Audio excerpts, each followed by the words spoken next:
Master, welcome back again to our channel. Panibagong araw, panibagong kabanata na naman ang pagsamasamahin natin ngayong araw na ito. At kung bago ka sa ating channel, pag-click ang subscribe button and hit the notification bell para updated kayo sa ating mga susunod na videos. So mga Master, bago natin simulan ang ating kabanata ngayong araw na ito, huwag po sana natin skip yung ads mga Master, no, dahil malaking bagay na po yan sa ating munting channel. So simulan na natin kabanata ngayong araw na ito. Let's go! Kabanata 171 hanggang 170. Kabanata 171. With a grim expression, umupo siya sa upuan. Napansin ni James ang displeasure sa mukha ni Thea at nagmamadaling nagpaliwanag, "Thea, huwag kang makinig kay David. Walang nangyayari sa ating dalawa. Oo, hawak niya ang braso ko, pero pinapahanap lang niya ako ng trabaho. Hindi kami nagke-make out. Oo, nagmamadaling dagdag ni Zara. Iyon talaga ang nangyari, Thea." Tumayo si David. "Naghahanap ng trabaho. Sino sa tingin mo? Ang chairman ng kumpanya. Si Thea ang chairman ng Eternality. Si Zara dapat ang lumalapit sa kanya para humingi ng tulong, hindi ikaw." Nagtampo si Gladys. "Zara, hindi ko ito sasabihin sa tatay mo. Masama kung kumalat ang chismis at masisira ang magandang pangalan ng Hills. James, kailangan mong hiwalayan si Thea. Hinding-hindi matatanggap ng mga kalahan ang isang walang hiyang manugang na tulad mo. Tama na, makipag-divorce ka." Nakisali si Alisa. Naramdaman ni Thea na umikot ang ulo niya. Isang diborsyo. Gusto niyang sabihin ang mga salitang iyon kagabi. Gayunpaman, naalala niya kung gaano siya pinakitunguhan ni James. Naalala niya ang maselang pag-aalaga at taos-pusong pag-iisip ni James. Gusto niyang bigyan siya ng pagkakataon. Lahat ng lalaki nagkamali. Kung babalikan niya ang isang bagong dahon, patatawarin siya nito. Gayunpaman, hindi niya inasahan na gagawa si James ng isang bagay na kasuklam-suklam tulad ng pakikipag-usap kay Zara sa kanilang bahay. Kung hindi nakabalik si David sa nakaraan, hindi na napigilan ni Thea ang kanyang mga luha. Tiningnan niya si James sa mata, puno ng luha ang mga mata. Ang maluha-luhang ekspresyon sa mukha ni Thea ay sumakit sa puso ni James. Nagmamadali siyang nagtanong, "Thea, wala ka bang tiwala sa akin?" Umiiyak si Thea. "May tiwala ako sa iyo, James. Pero mas nagtitiwala ako sa nakita ko. Nakita ko ang lahat kagabi. Nakita ko kung gaano kayo ka-intimate sa may hagdan at kung paano kayo magkayakap. Lahat ng lalaki nagkakamali, kaya gusto kitang bigyan ng pagkakataon. Pero, ganito ba ang ganti mo sa akin? Ito ang aking tahanan. Paano ka nakipag-date sa ibang babae sa bahay ko?" Napaungol si Thea, hindi napigilan ang kanyang emosyon, kagabi. Naalala ni James, nakayakap si Zara sa braso niya kagabi. Nasaksihan pala ni Thea ang lahat. No wonder parang may kung ano sa isip niya. Gayunpaman, siya ay inosente. Diborsyo, kailangan mo siyang hiwalayan. Ang basurang ito ay naglilinis sa ating pamilya. To think na makikipag-date pa siya sa ibang babae sa likod ng kapatid ko. At saka paano ka naging ganito kawalan Zara? Pinsan mo si Thea. Nagsimulang salakayin ng mga kalahan ang mag-asawa. Sa sobrang hinanakit ni Zara ay halos maluha-luha na siya. Siya ang may kasalanan. Pero, nakahawak lang siya sa braso ni James. Paano naging ganito ang mga bagay? Dahil pinarusahan siya bilang isang walang hiyang babae, hindi na niya napigilan ang kanyang mga luha. She cried out, "Oo, walang hiya ako. Kaya ano, si James ay isang mabuting tao. Gayunpaman, inutusan mo siyang parang isang lingkod. Pagkatapos niyang maghiwalay, papakasalan ko siya." Smack! Sinampal siya ni Gladys sa mukha. Paano ka naging bastos? Napakalungkot ng Hills na magkaroon ng isang tulad mo. Isang marka ang bumungad sa makatarungang pisngi ni Zara. Nalungkot siya, umiyak siya. "Sige, I wish you to the best." Nabasag ang boses ni Thea. "James, magkita tayo sa Department of Civil Affairs bukas ng umaga." Pagkasabi nito ay tumakbo siya sa kanyang kwarto na umiiyak at padabog na isinara ang pinto. Minasahe ni James ang kanyang templo na may pagkadismaya sa kanyang mukha. Ano ang nangyayari? Hindi pa niya naramdaman ang kaguluhang ito kahit noong kailangan niyang harapin ang isang hukbo. Gayunpaman, bumalik siya dito upang bayaran ang kanyang mga utang. Hindi na niya kailangang pakasalan si Thea at gawin itong kanya. Gagawin ni James ang lahat para mapasaya si Thea. Gayunpaman, galit siya ngayon. Hindi niya maipaliwanag ang mga bagay-bagay ngunit hinihintay na lamang niyang mawala ang galit nito. Scram. Tinuro ni Gladys ang pinto. Magwala kayo, kayong dalawa. Hindi ka tinatanggap ng mga kalahan. David, itapon mo ang malita ni Zara. Oo, nanay. Pumasok si David sa kwarto ni Zara, kinuha ang malita nito at ilang piraso ng damit, at inihagis lahat. Ang video na ito ay edited by Urban Storytelling. Kabanata 172. Desidido ang mga kalahan na sipain sina James at Zara. Ipinakita pa sila ni Gladys sa pinto na may dalang walis. Sa labas ng pinto, napaiyak si Zara nang makita ang mga piraso ng damit sa sahig. Tumingin siya kay James nang may paghingi ng tawad. Ay James, pasensya na. Kasalanan ko ang lahat ng ito. Kinawian siya ni James. Ito ay isang maliit na bagay, at hindi niya ito isinapuso. Sige, tigilan mo na ang pagsisisi sa sarili mo. Ito ay hindi ganap na iyong kasalanan. Matagal nang may problema sa akin ang mga kalahan. Kanina pa nila sinusubukang kumbansihin si Thea na hiwalayan ako. Pinaninindigan ako noon ni Thea, pero ngayong may nangyaring ganito, dapat nasa mesa na ang hiwalayan. Bagamat hindi ito masyadong malubhan ng isang problema, tiyak na ginawa nitong komplikado ang mga bagay ng kaunti. Ay, sorry. Sorry talaga. Kung maghiwalay kayong dalawa, 1-1, all yours. Napatingin si James sa kanya. Pagbigyan mo na. Si Thea lang ang nasa puso ko. Alam ni James na sinabi lang ni Zara ang mga salitang ito dahil sa tingin niya ay big shot siya pagkatapos ng kaganapan kahapon. Isang seryoso ako, sabi ni Zara. Wala kang anumang katayuan sa mga kalahan. Kunin mo na lang ang divorce. I don't consider myself to beneath Thea. Medyo maganda din ako. Nag-walk out si Thea. Binalak niyang ibalik ang Black Dragon card kay James. Narinig niya ang usapan nila nang buksan niya ang pinto. Hindi niya napigilan ang kanyang mga luha. Hindi alintana, pinigilan niya ang pait sa kanyang puso at pinilit na ngumiti sa kanyang luha. Nataman ang mukha. James, narito ang iyong card. Salamat sa lahat ng ginawa mo para sa akin, sa pag-aalaga na ipinakita mo sa akin, at sa lahat ng ginawa mo para sa mga kalahan. I wish you to the best. Isinuot niya ang card sa mga kamay ni James.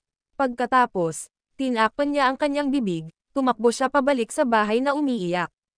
Slam! Bago pa maipaliwanag ni James ang kanyang sarili, napapikit na si Thea at padabog na isinara ang pinto. Inilagay ni James ang card bilang pagbibitiw. Sa nakikitang frustration sa mukha ni James, alam ni Zara na si Thea lang ang nasa puso ni James. Hindi siya magkakaroon ng pagkakataon na makasama siya sa buhay na ito. Kaya naman, inaliw siya nito. James, bumalik ka at magpaliwanag sa kanya kapag hindi na siya galit. Mapapatawad ka niya. Pagkatapos ay yumoko siya at inipon ang mga piraso ng damit sa sahig. Ipinasok niya ang mga iyon sa malita at nagpaalam kay James na nakatayo pa rin sa may pintuan. James, salamat sa pagtupad sa hiling ko. Kontento na akong kumuha ng litrato kasama si General Highsmith at ang Blythe King.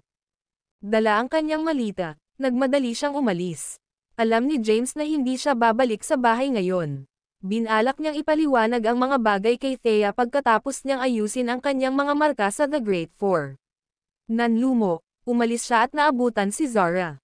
Ako na magdadala ng malita. Kinuha niya ang malita sa mga kamay ni Zara. Salamat, sabi ni Zara sa malumanay na boses. Sumakay ang dalawa sa elevator at bumaba. Sa labas ng kapitbahayan sa tabi ng kalsada, nagtanong si James, saan ka pupunta? Zara was disoriented. Dumating siya sa Kensington pangunahin para sa seremonya ng paghalili ng Blythe King. Gusto niyang maghanap buhay dito. Gayun din, kung maaari, gusto niyang kumuha ng litrato kasama ang Blythe King at General Highsmith. Ngayon, natupad na ang kanyang mga hiling. Walang dahilan para manatili siya sa Kensington.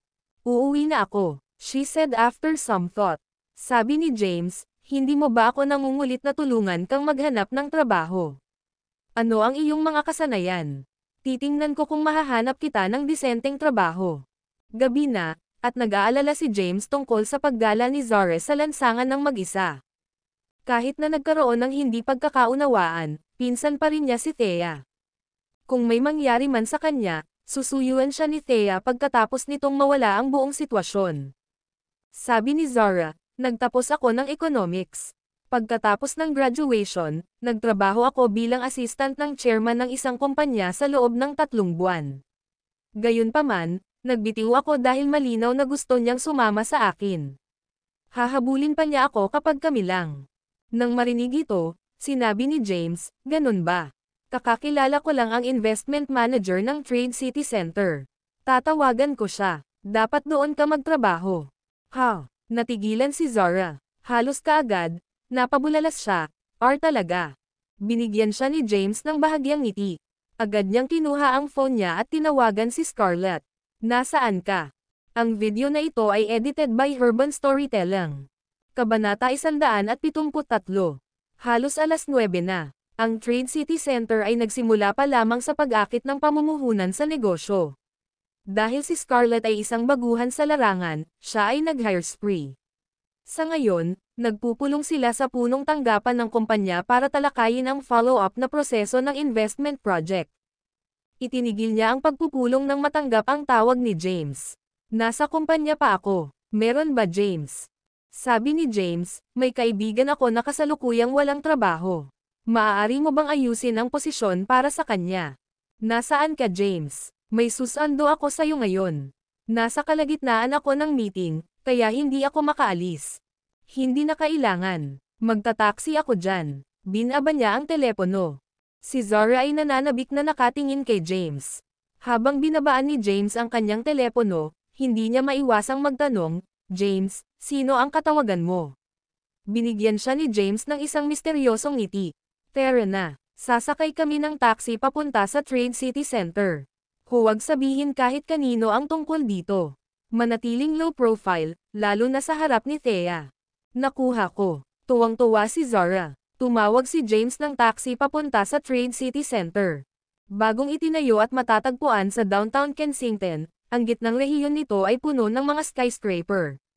Ang rehiyon ay binubuo ng maraming mga pedestrian streets, food streets, commercial streets, antique, mga kalye, at mga kalye ng damit. May mga villa at mararangyang residential area sa paligid. Ang lahat ng pinagsamang ito ay naging sentro ng kalakalan ng isang bagong panahon. Sa gitna ng rehiyon ay nakatayo ang isang skyscraper. Ito ay 180 palapag, ang pinakamataas na tore ng Trade Center, at tinutukoy bilang Transgenerational Tower. Sa labas ng mundo, ito ay tinukoy din bilang Transgenerational Financial Center. Pagkababa ng sasakyan, napatulala si Zara sa skyscraper. James, ito ang Transgenerational Center. Malapit na itong maging pinakamataong lugar sa bansa, kung saan magtitipon ang lahat ng malalaking conglomerates sa hinaharap. Hindi pa nga sila nakakapag-set up ng shop. Bakit mo ako dinala dito para maghanap ng trabaho? Habang nagsasalita siya, nagbago ang ekspresyon niya. Napabuntong hininga siya. Teka, ikaw ba ang may-ari ng bagong tatag na Transgenerational Group at ng Transgenerational Financial Center? Bahagyang ngumiti si James at hindi nagsalita. Palihim niyang binili ang bagong lungsod na ito. Gayunpaman, hindi pa siya nakapunta rito. Pinagmasdan niya ang skyscraper, 180 palapag ang taas, at ang nagniningning, puting mga salita sa tuktok ng Torre Transgenerational Tower. Tara na. Dinala niya si Zara pagkatapos matanggap ang tawag ni James, pinatapos ni Scarlett ang pulong, dinala ang matataas na opisyal ng Transgenerational Group sa ground floor, at matiyagang naghintay sa kanyang pagdating. 100 mga lalaki ang nagtipon sa labas ng Transgenerational Tower. Ito ang mga elite ng lipunan, mga elite na may mahusay na sweldo sa negosyo na kinuha ni Scarlett mula sa ibang bansa. Sa lalong madaling panahon, ang chairman ng Transgenerational Group ay narito para sa gawaing inspection, mag-ingat na hindi siya masaktan, paalala niya. Oo, sa kasalukuyan, inaabangan nilang makilala ang misteryosong may-ari ng Transgenerational Group, na bumili ng isang buong lungsod. Sino kaya ang mayamang lalaking iyon na may kapital na mahigit $1 trilyong? Sino sa mundo ang magkakaroon ng ganoong katapangan at kalakasan? Hindi nagtagal, makakasalubong nila ang lalaking naging usap-usapan sa kalye. Pareho silang kinakabahan at medyo excited. Tapos may lumapit na lalaki at babae. Nakasuot ng ordinaryong damit ang lalaki at may hawak na malita. Ang babae, gayunpaman, ay medyo maganda nang makita ang dosenang mga social elite na nakasuot ng propesyonal na kasuotan sa labas ng tower, nagduda si Zara. Nasa transgenerational group ba talaga sila? Nandito siya. Nandito na ang chairman. Nagsalita si Scarlett.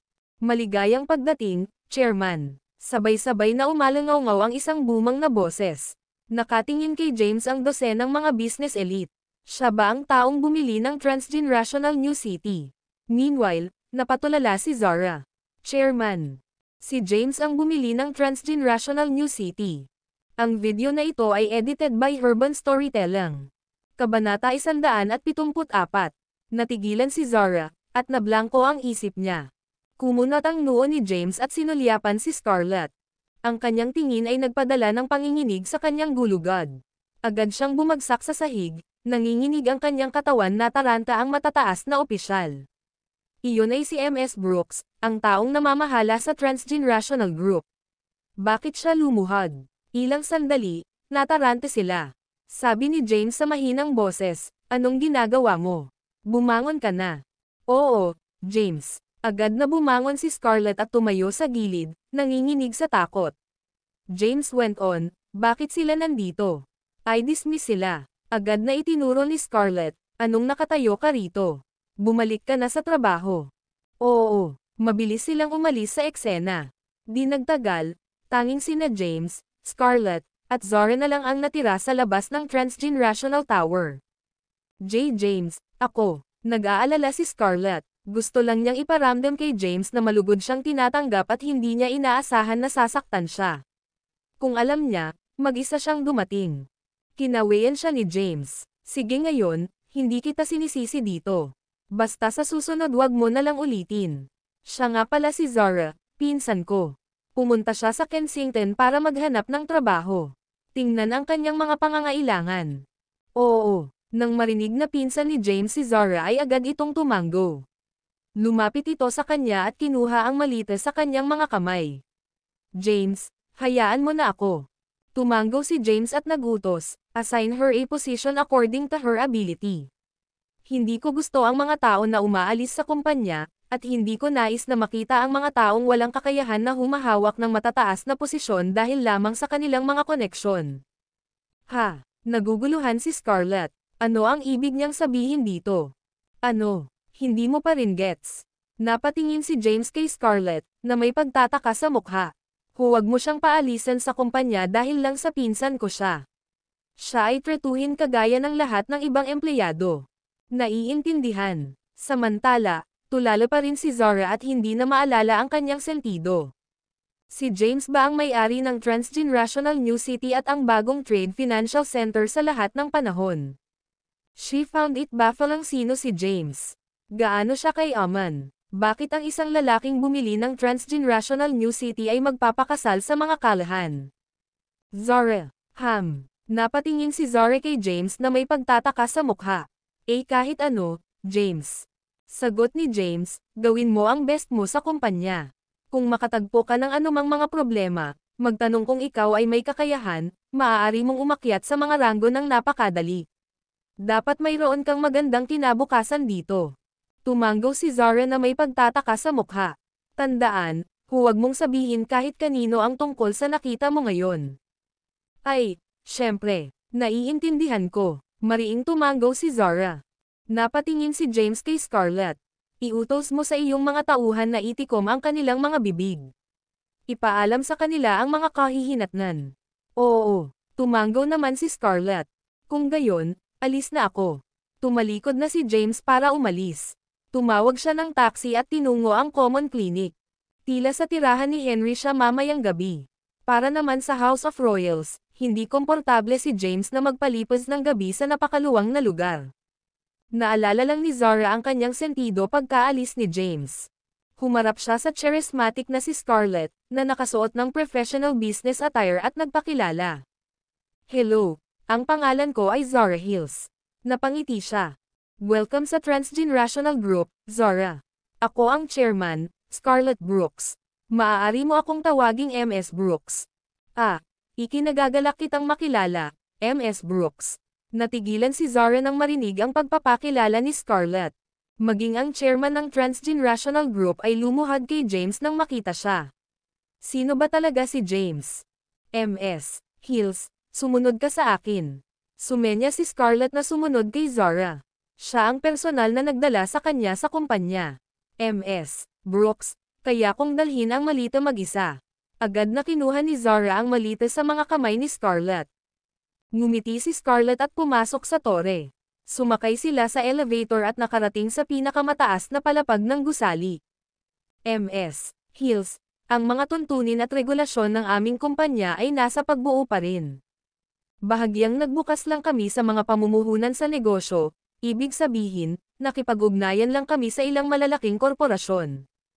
Susunod, pagbubutihin namin ang aming corporate system at unti-unting magtatatag ng mga departamento. Inutusan ako ni James na magtalaga sa iyo ng isang posisyon batay sa iyong mga kakayahan. I believe kaka-graduate mo lang. Tingnan natin, bakit hindi kita ilagay sa business department?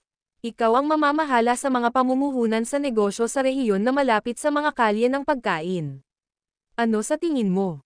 Bagamat inutusan siya ni James na huwag bigyan ng mataas na posisyon si Zara dahil lamang sa kanyang mga koneksyon, hindi pa rin siya nang ahas na mag-alok sa kanya ng posisyon na masyadong mababa. Ang video na ito ay edited by Urban Storytelling. Kabanata 175. Siya ay pinsan ni James, kung tutuusin. Para sa kanya, nandito lang si Zara para magkaroon ng karanasan. Maaga o huli, siya ang magiging top brass ng kumpanya. Ako ang namamahala sa rehiyon na malapit sa Food Street. Natigilan si Zara. Iyon ay isang gawain na isang mataas na opisyal lamang ang itatalaga. Batay sa kanyang orihinal na mga plano, magiging kontento na siyang magtrabaho sa anumang trabaho sa Kensington. Kahit na ang isang mas mababang posisyon sa ehekutibo ay sapat na. Ngayon, siya ang namamahala sa isang buong rehiyon.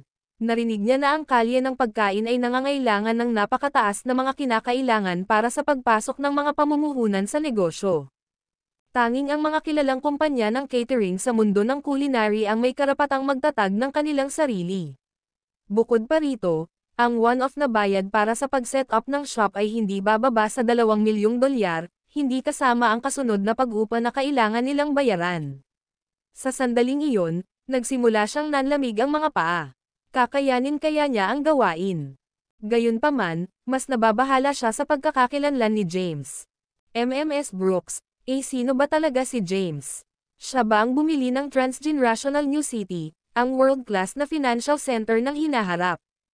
Tinanong niya ang tanong na kanina pa bumabagabag sa kanya. Napatingin si Scarlett sa kanya. Hindi mo alam. Anong ibig mong sabihin? Naguguluhan si Zara. Sigurado siyang si James ang bumili ng lugar na ito. Gayunpaman, hindi siya makapaniwala at gusto niya ng kumpirmasyon. Nanatiling tahimik si Scarlett. Dahil walang sinabi si James tungkol dito, hindi siya naglakas loob na magsalita. Nang makitang nanatiling tahimik si Scarlett, sinisiyasat ni Zara, si could James be the Black Dragon General of the Southern Plains? Ngumiti si Scarlett at hindi nagsalita. Maya-maya, nakarating na sila sa pinakamataas na palapag ng gusali. Humigit kumulang 20 tao ang nagtipon sa isang grand conference room. Sila ay mga business elite na kamakailan lamang ay sumali sa Transgenerational Group. Bitbit ang kanyang malita. Natulala si Zara nang makita ang marangyang conference room. Dahil naging sekretarya lang siya ng chairman ng isang kumpanya na may net worth sa 10 milyon, hindi pa niya nasaksihan ang gayong palabas. Hayaan mong ipakilala kita sa bago mong kasamahan, MS Hills. Siya ang mamamahala sa rehiyon ng Food Street. Nakita ng lahat si Zara na naglalakad kasama ang behind the scenes na may-ari ng Transgenerational Group. Humakbang sila at nagpaabot ng kanilang pagbati. Hello, MS Hills. Ako ang bahala sa iyo, MS Hills. Hindi ba ikaw ang kilalang Mr. Wiggly sa mga financial circle? Kilala kita. Ikaw ang sikat na mahusay na mamumuhunan sa Wall Street. Habang pinapanood ang mga maimpluwensyang tao na nagpapakilala, labis na namangha si Zara kaya napaawang ang kanyang bibig. Ito ay mga business elite na kilala sa mga financial circle, at sila ngayon ay nagtipon sa Transgenerational Group.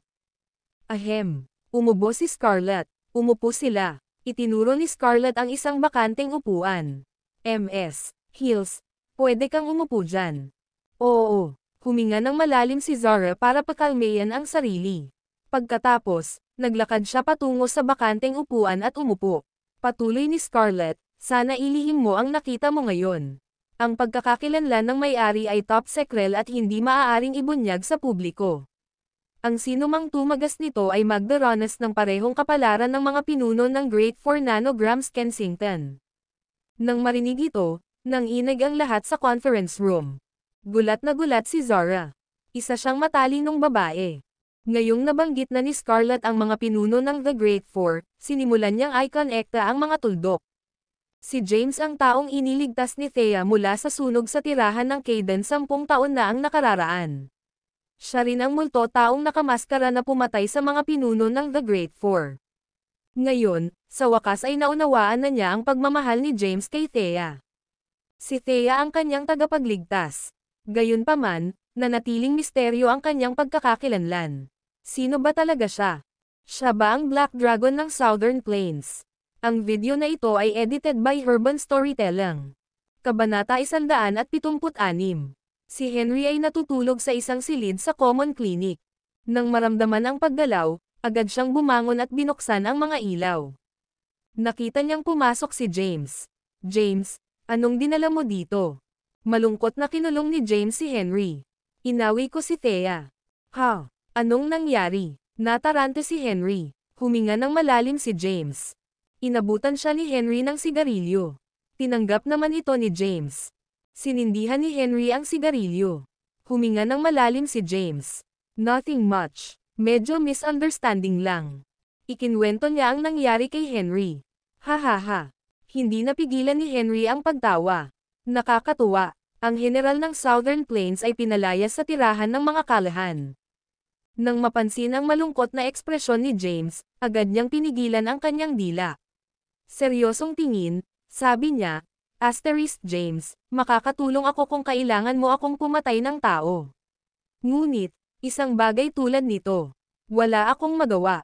Jarnes slightly waved him off. I'm not expecting you to help me. I'll explain things to Thea when she comes. Dito ka matutulog ngayong gabi. Oo, mag-iinuman tayo habang nandoon.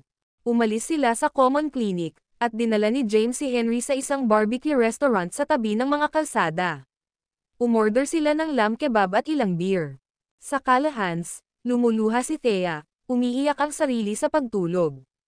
Maaga siyang nagising kinabukasan. Sa pagkuha pa lamang ng Eternality Group, kailangan niyang asikasuhin ang mga mahahalagang bagay.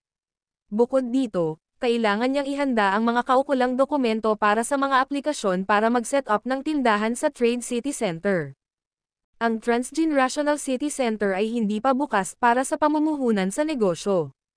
Kahit na ang ilang malalaking korporasyon na nagtayo ng tindahan ng maaga ay karaniwan lamang sa pamamagitan ng isang lapad ng buhok. Samantala, ang mga maliliit na negosyo ay kailangang maghintay para sa opisyal na pagbubukas ng proyekto ng pamumuhunan upang isumite ang kanilang mga liham ng aplikasyon. Thea. Lumapit si Gladys kay Thea pagkalabas niya ng kanyang kwarto. Get your divorce with James done as soon as possible. I've found you a guy from a rich family. He's young and wealthy. He's definitely worthy of you. If you think I have bad taste, look for one yourself. Brian from ang gourmand ay isang magandang pumili. Tingnan natin. Wala sa sarili si Thea. Gusto niyang pumunta sa kumpanya. Gayunpaman, kailangan muna niyang pumunta sa Department of Civil Affairs upang harapin ang mga paglilitis sa diborsyo kay James. Habang papunta doon ay tinawag niya si James. Patay na lasing si James kagabi. Natutulog pa siya nang tumunog ang phone niya. Nakapikit, hinanap niya ang phone niya sa tabi ng kama at sinagot ang tawag. Sino ito? Sayang 9, sa harap ng Department of Civil Affairs. Nang marinig ang boses ni Thea, nagising si James. Na-refresh, bumangon siya. Thea, beep. Bago pa siya makapagsalita ay ibinaba na ni Thea ang telepono. Natulala si James ng ilang segundo sa kama bago sinipa si Henry na tulog pa rin. Biglang nagising si Henry. Kinusat niya ang kanyang mga mata. Anong problema, Jarnes? Gusto kong makilala ni Thea sa harap ng Department of Civil Affairs mamayang 9:00. Ano ang dapat kong gawin? Panipi tuldok panipi. Dahil inilagay sa isang mahirap na posisyon, si Henry ay naliligaw. James, paano ko malalaman? I've never been in a relationship, let alone married or divorced. Mag-isip ka ng kung ano-ano. Panipi tuldok panipi. Baka sa mukha ni Henry ang pagtataka. Agad niyang sinabi, tatawagan ko si Scarlett. Babae siya. Dapat alam niya ang gagawin. Tumingin si James sa oras. Halos alas 8 na noon. Binatukan niya si Henry. Bakit ka pa dili-dali? Then, go on and call her. Okay. Inilabas ni Henry ang kanyang phone at tinawagan si Scarlett. Si Scarlett ay naging abala sa trabaho sa Transgenerational Group hanggang alas 3 ng madaling araw. Nang matanggap niya ang tawag ni Henry, kararating lang niya sa kumpanya para sa araw na iyon. Nang marinig ni Henry ang kwento ni James, sumagot siya na wala siyang magagawa. Tulong. Henry, anong alam ko? I've never been in a relationship. There's no way I'd understand matters of marriage and divorce. Parehong walang magawa sina Scarlett at Henry. Pagkababa ng telepono, inosenteng tiningnan ni Henry si James. James, hindi rin alam ni Scarlett ang gagawin. Kung gayon, ano ang dapat nating gawin ngayon? Nagsisimula ng mag-alala si James. Isang ideya ang pumasok sa isip ni Henry. Iminungkahi niya, paano kung tawagan natin ang Blythe King?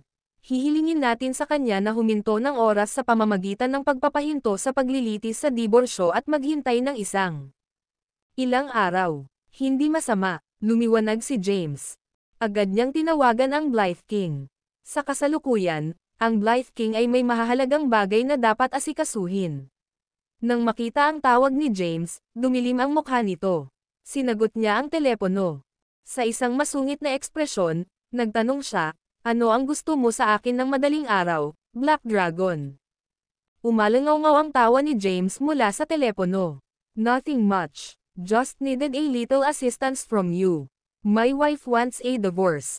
Can you help me put the divorce proceedings on hold? Huwag mong ipilit. Ang Blythe King ay nanlilisik.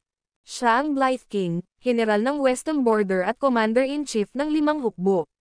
Ngunit ngayon, sinabihan siyang makipaglaro sa hiwalayan ng mag-asawa. Ang video na ito ay edited by Urban Storytelling. Kabanata 177. Black Dragon, James, tigilan mo na ang kakulaitan. Busy akong tao, hindi katulad mo. Tumikim si James. Henry, ay redeploy ang 100,000 tropa mula sa Southern Plains. Tama na. Nang marinig silang kumanta ng parehong ton, galit na galit ang Blythe King na gusto niyang basagin ang kanyang telepono. Gayunpaman, nagawa niyang pigilan ang kanyang galit. Talo ka James, pero pwede wag mo na akong tawagan sa isang maliit na bagay. Tawagan mo na lang si Daniel. Haharapin niya ito. Sinusubukan mo bang sabihin na maaari kitang tawagan kung ito ay hindi mahalaga? Sa sobrang inis ng Blythe King ay ibinaba niya ang telepono.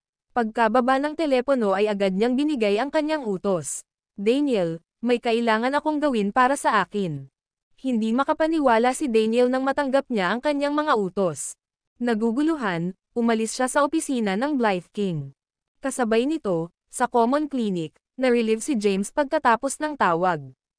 Thea, gusto kitang subukan. Napakahanga sa iyo, Henry. Walang paraan na naisip ko ang gayong masalimuot na plano. Namula ang mukha ni Henry. Siya ay lamang sa kanyang katalinuhan's dulo. Sige, ngayon na. I snap out of it. Ihatid mo ako doon. Tama na. Naalala ni Henry ang kanyang sarili. Nag-walk out ang dalawa, at hinatid ni Henry si James sa Department of Civil Affairs. Nasa gate na si Thea. Nakatayo siya sa may pintuan at hinintay si James.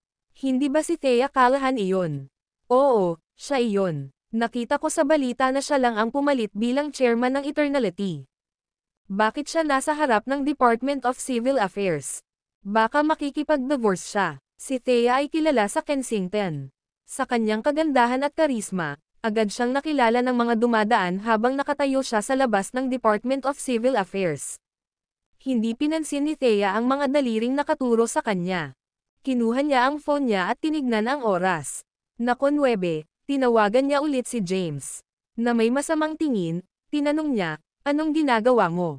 Itigil mo na ang iyong dili-daliang. Nasaan ka ngayon? Malapit na. Binaba ni James ang telepono.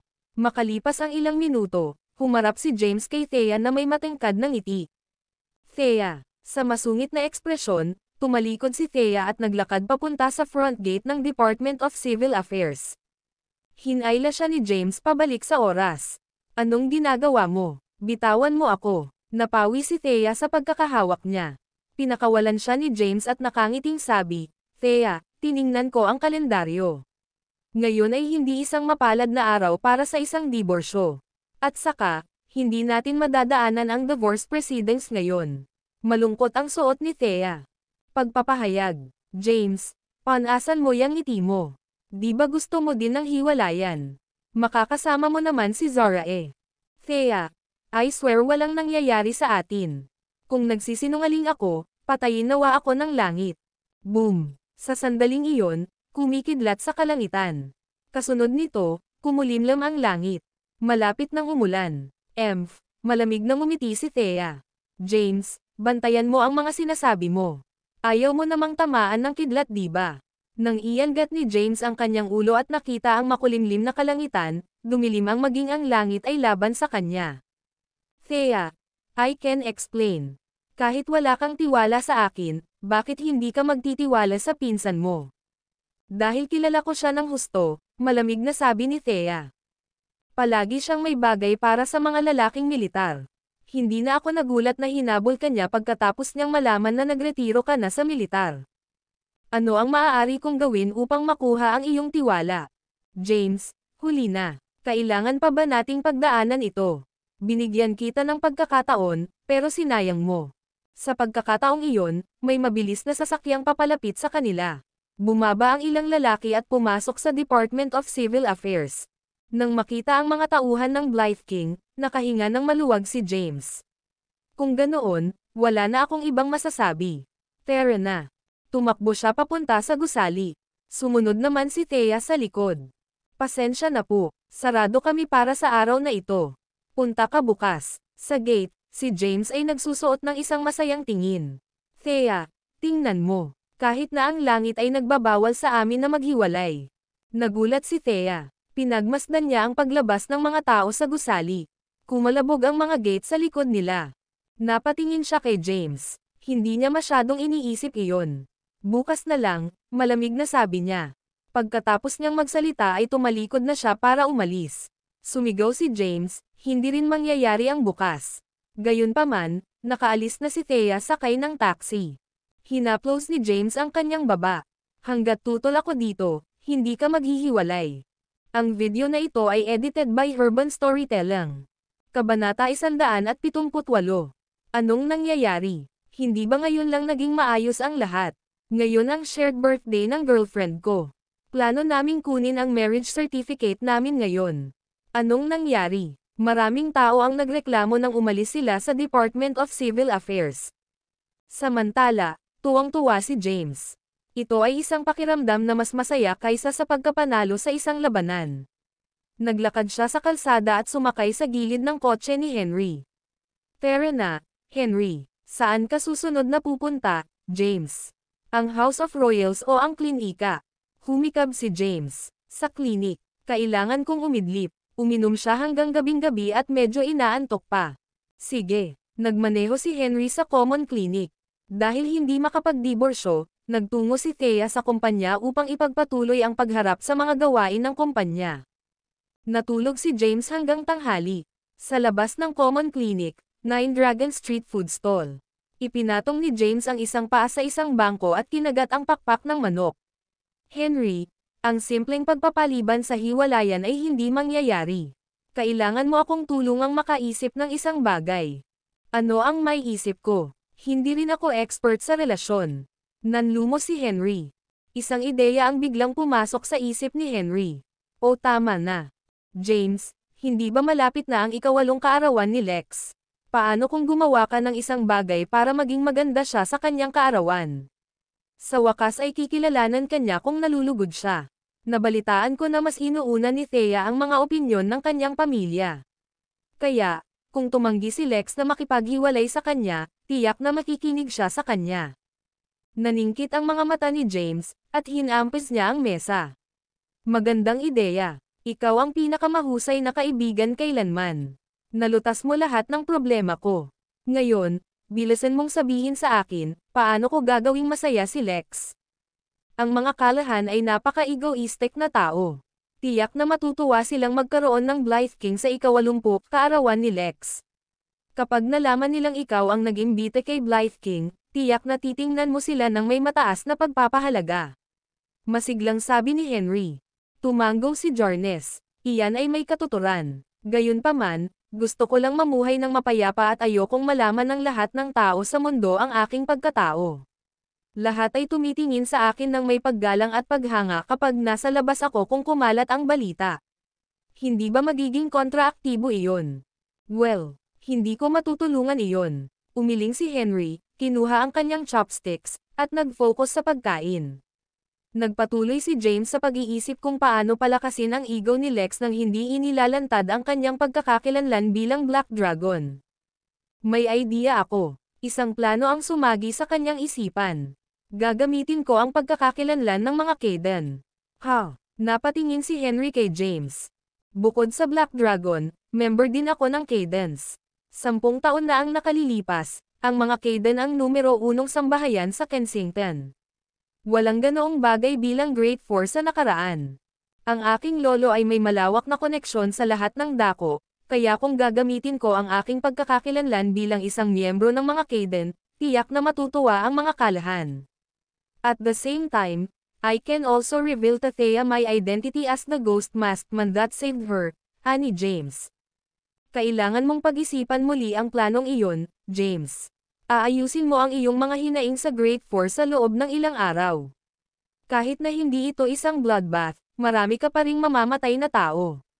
Sa tingin mo, gusto mo pa bang makasama ni Thea kapag nalaman niyang may dugo sa kamay mo? Pinigilan niya si Henry. Tumango si James.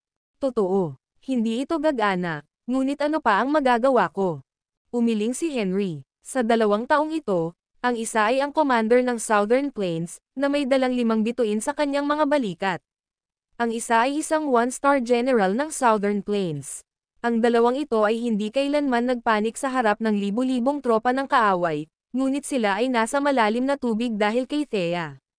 Handang gawin ni James ang lahat para kay Thea.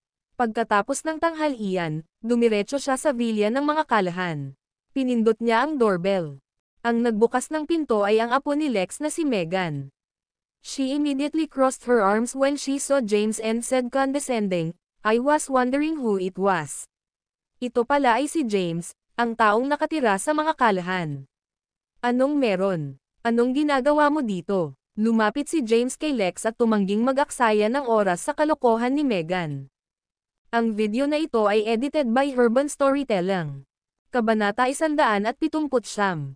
Nakauwi na ba si Lolo? Oo naman. Gayunpaman, hindi mo ba alam ang iyong katayuan? Aso ka lang sa mga Callahan. Kailangan mong gumapang kung gusto mong pumasok. Sino siya? Megan. Lumapit si Tommy at nakita si James sa pintuan. Oo, James. What a rare visitor, pang-iinis niya. Nandito ako para makita si Lolo. May importante akong pag-uusapan sa kanya, ani James. Hindi mo ba narinig, Megan? Isa kang aso sa mga Callahan.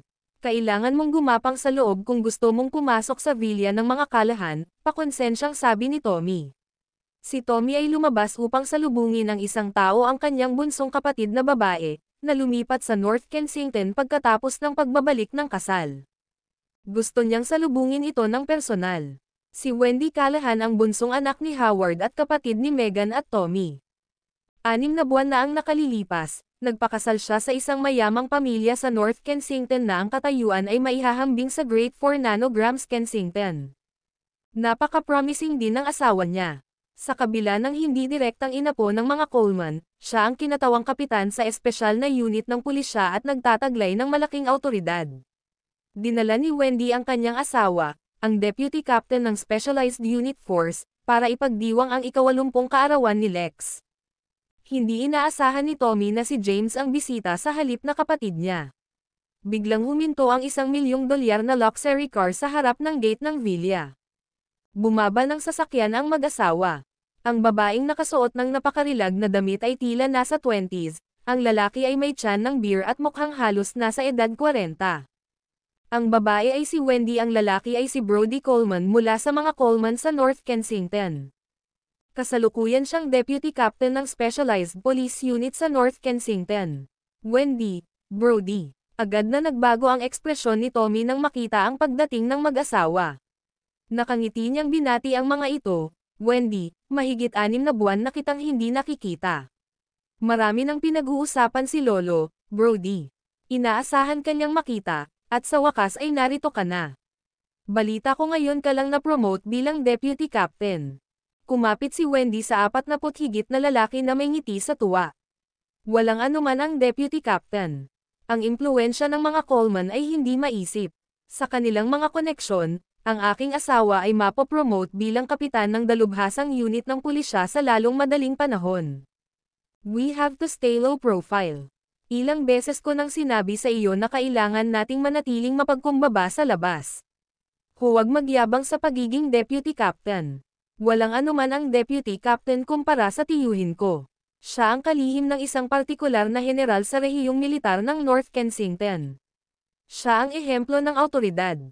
Alam ni Tommy na ang mga Coleman ay isang napaka-impluwensyang pamilya, ngunit hindi niya inaasahan na sila ay napakalakas. Pumasok ka, Brody. Nasa iyo ako tungkol sa lahat ng maluwalhating gawa ng mga Coleman. Niyaya sila ni Tommy sa bahay. Samantala, pumasok na si Megan sa loob para ipaalam kay Lex. Haha, ang magaling kong apo. Inaasahan kong makita ka, at sa wakas ay dumating ka na. Nakangiting lumabas si Lex. Lolo, bati ni Brody sa kanya. Brody, narinig ko na na-promote ka bilang Deputy Captain. Lolo, niloloko mo ako, napakumbaba ako. Ang Deputy Captain ay hindi dapat banggitin. Ang tito ko talaga, siya ang kalihim ng isang general sa rehiyong militar ng North Kensington. Ang Blythe King ay may mataas na inaasahan sa kanya. Kaya, na-promote siya pagkatapos ng paghalili ng Blythe King. Nangako siyang maging isa sa pinakamahusay sa rehiyong militar ng North Kensington sa loob ng 5 taon. Sige, sige, malawak ang ngiti ni Lex. Lolo, sinalubong din siya ni James. Sa wakas ay napansin ni Lex si James, at ang kanyang ngiti ay natigil. Tapos, lumamlam ang ekspresyon niya. Anong kailangan mo? Lolo, may kailangan po akong pag-usapan sa venue para sa ika-80 mong kaarawan. I think the Kensington Hotel is not worthy for you, nakangiting sabi ni James. Anong ibig mong sabihin, James? Sinasabi mo bang hindi sapat si Lolo para sa Kensington Hotel? Sinasabi mo bang hindi siya kwalipikadong ipagdiwang ang kanyang kaarawan sa Kensington Hotel? Sigaw ni Tommy. Umalis ka dito, James. Sinaman ng tingin ni Lex si James na may dissatisfaction sa mukha. Sino ito, Lolo? Napatingin si Wendy kay James. Nagpakasal siya 6 na buwan na ang nakalilipas at hindi na bumalik kamakailan. Kaya, hindi pa nakikilala ni Wendy si James. Sino pa kaya ito? Ito ang live-in na manugang ng mga Callahan, ang asawa ni Thea, panunuyan ni Megan. Walang pakialam si James sa pangungutya ng lahat at pasimpleng lumapit kay Lex, may ibinulong sa tenga niya, ano? Natigilan si Lex, at napabulalas siya, really. Ang video na ito ay edited by Urban Storytelling. Kabanata 180. Matapos marinig ang sinabi ni James, gulat na bulalas ni Lex, at nanginig ang kanyang katawan. Ano? Ito ay isang bagay na hindi niya kailanman pananggahasang isipin noon. Totoo ba ito, James? Ang mga taong nagkukumpulan sa pintuan ay walang kamalay-malay sa nangyari, at napatingin sila kay Lex na nagtataka sa reaksyon nito. Lolo, doon tayo mag-usap. Hinayla ni James si Lex at sinigurado, Lolo, I swear totoo ang sinabi ko. Nakapag-ayos na ako. Maaari mong idaos ang iyong birthday party sa House of Royals kung gusto mo, Lolo. Ang pagdaraos ng iyong ika-8 kaarawan ay magiging ang unang hakbang ng Callahans na maging isang maimpluwensyang pamilya kapag ang balita ay kumalat sa buong Kensington. Pagkatapos ng saglit na kasabikan, kumalma si Lex. Napatingin siya kay James. Alam mo ba kung anong klaseng lugar ang House of Royals, James? Ito ay itinayo sa loob ng maraming taon, at hindi mabilang na mayayamang pamilya ang sumubok na bilhin ito. Gusto pa nga ng ilan na bilhin ito ng bilyon-bilyong dolyar, ngunit walang channel para bilhin ito. Ngayon, sinasabi mo sa akin na maaari kong idaos ang pagdiriwang ng aking kaarawan sa House of Royals. Oo, seryoso ang ekspresyon ni James. Sino ka sa tingin mo? Lolo, magtatapat ako sa iyo. Ako ay talagang isang general sa Southern Plains. Gayunpaman, nagkamali ako at kinailangan kong pumunta sa korte ng militar. Ang House of Royals ay pag-aari ng commander ng Southern Plains, ang Black Dragon. Ang lugar ay iginawad sa kanya, at dahil ang Black Dragon ay malayo sa Southern Plains. Inulit ni James ang kwentong ginawa niya kay Thea. Bagaman pinatalsik ako sa militar at hindi na makabalik, binabantayan ako ng komandante. Tinawagan ko na ang commander at kumuha ng pahintulot niya. Ay ikaw ay isang general. Bahagyang nagbago ang ekspresyon ni Lex. Hindi niya akalain na isang general ang live-in-in-law ng mga kalahan. Ubo.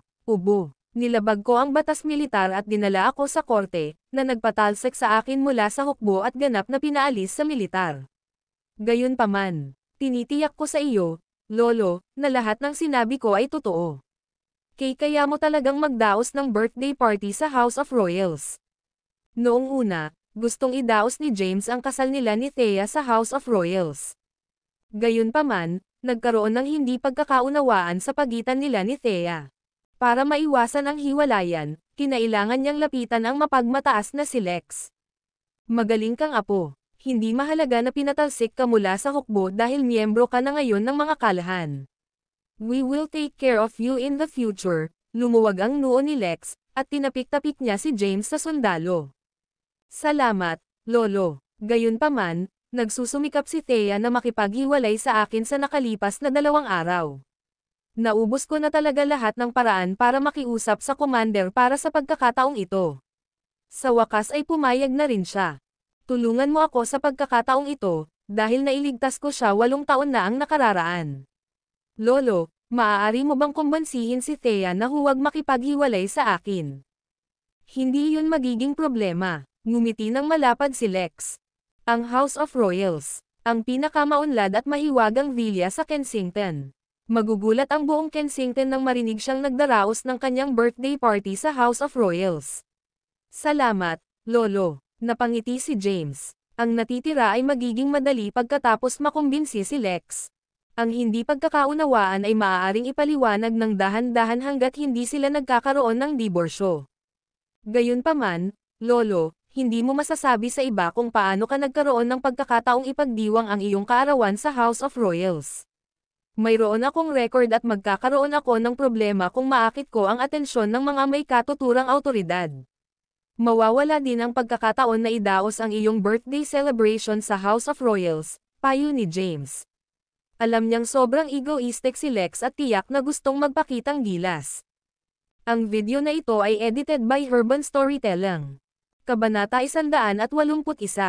Ayaw sumikat ni James. Kilala mo ang Blythe King, di ba? Dati, may conflict siya sa commander ko, ang Black Dragon.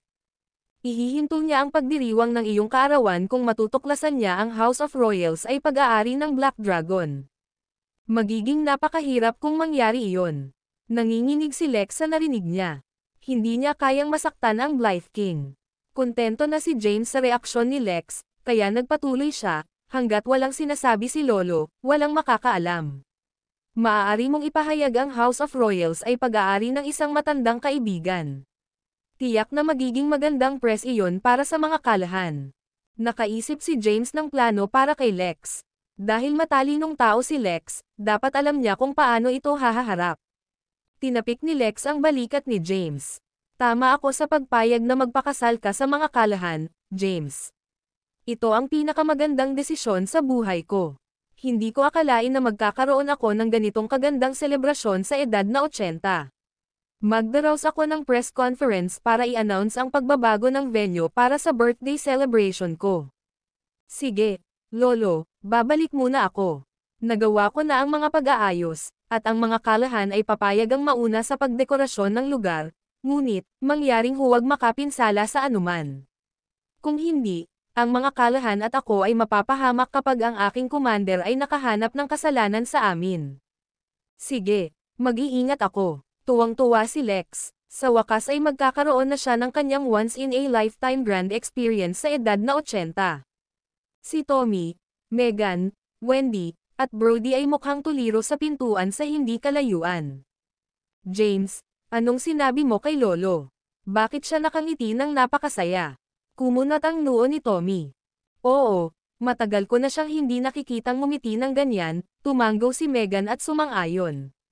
Nag-walkout na lang si James. Mabilis na lumapit si Lex sa kanila at nakangiting nagpaliwanag, bilisan mo, bawiin mo si Howard ngayon din.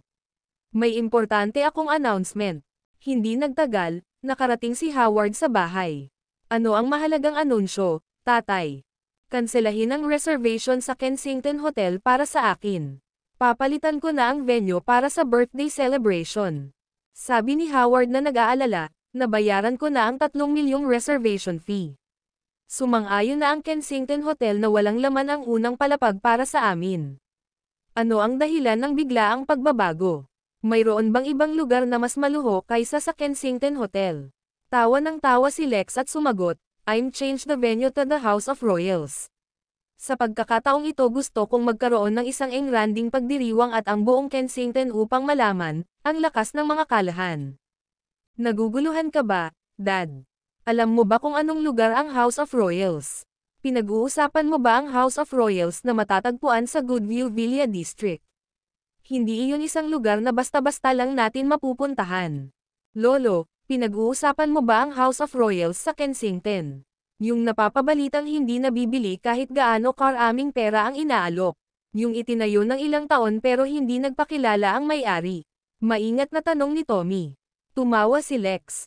Haha. Tama na, panipi, Howard, magdagdag ng isa pang 5 milyong dolyar sa aking mga pondo sa kaarawan. Aanyayahan namin ang lahat ng malalaking celebrity na magagawa namin. Gayun din, magpadala ng mga imbitasyon sa Great 4, Celestial Group, Longevity Pharmaceuticals, Abundant Pharmaceuticals, at maging ang henyong doktor na si Jay Fallon. Ang mga imbitasyon ay kailangang muling idisenyo, at ang logo ng House of Royals ay kailangang idagdag sa pabalat. Makipag-ugnayan ka agad sa mga reporter. Kailangan kong mag-press conference. Napatulala ang mga kalahan na naruroon. Bakit bigla niyang pinalitan ang venue sa House of Royals? Biglang naalala ni Tommy na may ibinulong si James kay Lex na labis na ikinatuwa niya. Hindi niya maiwasang magtanong, Lolo, si James ba ang nagsabi sa iyo na idaos ang birthday celebration sa House of Royals? Hindi mo siya mapagkakatiwalaan, Lolo. Malapit nang mangyari ang pagdiriwang ng kaarawan, at huli na para muling gawin ang mga imbitasyon ngayon. Hindi ba't nakakahiya din kung hindi tayo makapasok sa gate ng House of Royals? Natahimik si Lex pagkarinig nito. Tama si Tommy. Pinag-uusapan natin ang House of Royals. Kahit ang Great 4 ay hindi kwalipikadong pumasok. Talaga bang mapagkakatiwalaan ang mga sinabi ni James? Pagkaraan ng ilang sandali ay nag-utos si Lex, huwag muna tayong padalos-dalos sa conclusion. Howard, pumunta ka sa House of Royals para kumpirmahin. Teka, hindi, ako na mismo ang pupunta. Ihanda mo ang sasakyan para sa akin. Ang video na ito ay edited by Urban Storytelling. Kabanata 182. Nagdududa din si Lex kay James. Ito ay kapanipaniwala kung ito ay isang ordinaryong lugar, ngunit ang pinag-uusapan nila ay tungkol sa House of Royals. Ang sikat na House of Royals sa Kensington. Kailangan niyang kumpirmahin ito para sa kanyang sarili. Personal na pinaandar ni Howard ang sasakyan. Sina Lex, Tommy, Megan, Wendy, at ang kanyang deputy captain, asawa ng Specialized Police Unit, ay sabay-sabay na nagtungo sa House of Royals sakay ng kotse. Si Brody ay mula sa West Kensington at bumisita sa Kensington. Ngunit narinig din niya ang tungkol sa House of Royals.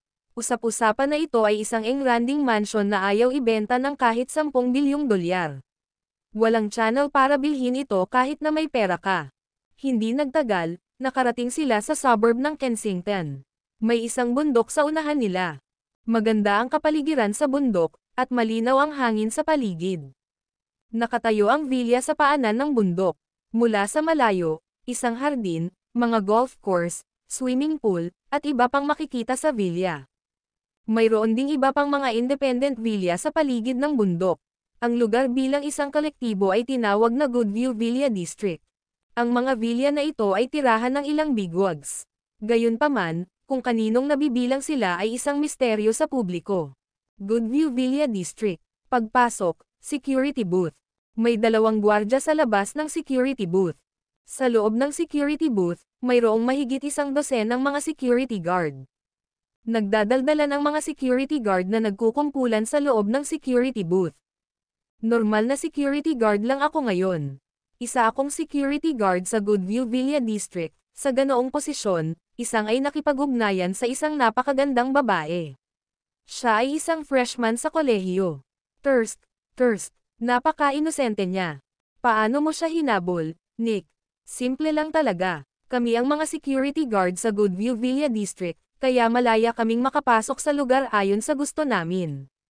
Ilang araw na ang nakalipas, palihim akong pumunta sa House of Royals at nagpa-picture sa harap ng bakal na gate. Pagkatapos, in-upload ko ang aking selfie sa harap ng House of Royals sa aking social media account. Pagkatapos noon, hindi mabilang na magagandang babae sa paligid at lumapit sa akin. *man, Nick. Siguradong matalino ka. Susubukan ko sa ibang araw. Payuhan ko kayong dalawa na huwag na kayong mag-isip tungkol dito. Bagamat ito ang perpektong plano para kunin ang mga babae, pareho kayong matatanggal sa trabaho kapag nalaman ito ng manager. Alam mo ba kung sino ang may-ari ng House of Royals? Sino ang may-ari? Na-curious naman ang grupo ng mga security guard. Ang tiyuhin ko noon ay nagtatrabaho sa construction field. Sinabi niya sa akin na sa panahon ng pagtatayo ng House of Royals sa loob ng Goodview Villa District, mayroong mga armadong tauhan na nangangasiwa sa gawain. Maaaring ito ang Blythe King. Siya, hindi mo basta-basta masasabi ang pangalan niya. Ang pangalan ba ng Blythe King ay masasabi mo sa gusto mo? Vir. Ipagpapatuloy pa lang ng grupo ng mga security guard ang kanilang chismis, isang Brentley ang lumapit. Agad namang nag-walk out ang kanilang security guard pero hindi na ito sineryoso nang makitang isa itong sasakyan na hindi pamilyar ang plaka. Ito ay dahil ang mga taong pumasok at umalis sa Goodview Villa District ay karaniwang nagmamaneho ng hindi bababa sa isang marangyang kotse tulad ng Rolls-Royce. Gayunpaman, ang sasakyan sa harap nila ay isang Brentley din ang nagdulot ng ilang milyong dolyar, kaya hindi naglakas loob ang mga security guard na pabayaan ito. Para kanino ka nandito? Tanong ng security guard. Binuksan ni Lex ang pinto ng sasakyan at lumabas. Lumapit siya gamit ang kanyang tungkod at hinihimas ang kanyang dibdib. Pupunta ako sa House of Royals. Naghahanda akong idaos ang aking 80 kaarawan sa House of Royals, kaya narito ako para makita ng maaga ang venue. Nakakatawa ang mga security guard nang marinig siya. Gawin ang iyong 80 kaarawan. Sa House of Royals, kilala kita. Ikaw ay dapat na si Lex mula sa Callaghans. Hindi mo ba alam ang katayuan ng mga Callahan sa Kensington? Ang mga Callahan ay hindi pa madalas bumili ng villa sa loob ng Goodview Villa District. Gayunpaman, sinasabi mo na gusto mong magdaos ng pagdiriwang ng kaarawan sa House of Royals. Sinilip ng mga security guard si Lex na may kumpiyansa na nakatayo sa kanilang harapan at hindi siya ginagalang kahit ano pa ang kanyang pagkakakilanlan. Sila ay mga security guard ng Goodview Villa District. At nakakita ng hindi mabilang na malalaking kuha sa nakaraan. Ang pinuno ng pangalawang klaseng pamilya ay hindi katumbas ng kanilang paggalang. Nakaramdam ng hiya si Tommy at ang iba pang nasa sasakyan. Nakakahiya ang sitwasyon. Sobrang nakakahiya. Ang video na ito ay edited by Urban Storytelling. Kabanata 183. Damn it, James. Paano siya naloko ni Lolo? Bakit siya maniniwala kay James? Naisip ba talaga ni Grandpa na maaari niyang ipagdiwang ang kanyang kaarawan sa House of Royals? Reklamo ni Meghan. Namula ang mukha ni Lex sa sobrang kahihiyan. Paano magiging ganito? Tiniyak sa akin ni James na magagawa kong idaos ang pagdiriwang ng aking kaarawan sa House of Royals at maa-access ko pa ang venue ng maaga. Sigurado ka ba sa pinag-uusapan niyo? Alam mo ba kung sino ang nagpahintulot sa akin na idaos ang aking kaarawan sa House of Royals? Inayos niya ang likod at pinagalitan ang mga guard. Magwala ka, matandang lalaki. Sinimulan siyang itaboy ng mga security guard. Well, ano ang mayroon tayo dito? Lumapit ang isang lalaking nakasuot ng suit at kurbata na nakatali ang mga kamay sa baywang ng isang sexing babae. Mr. Zenos. Ang mga security guard ay yumuko ng may paggalang. Ang taong nagpakita ay ang manager ng Goodview Villa District at ang security guard's immediate boss. Siya ay may mahusay na background at mula sa Zenos.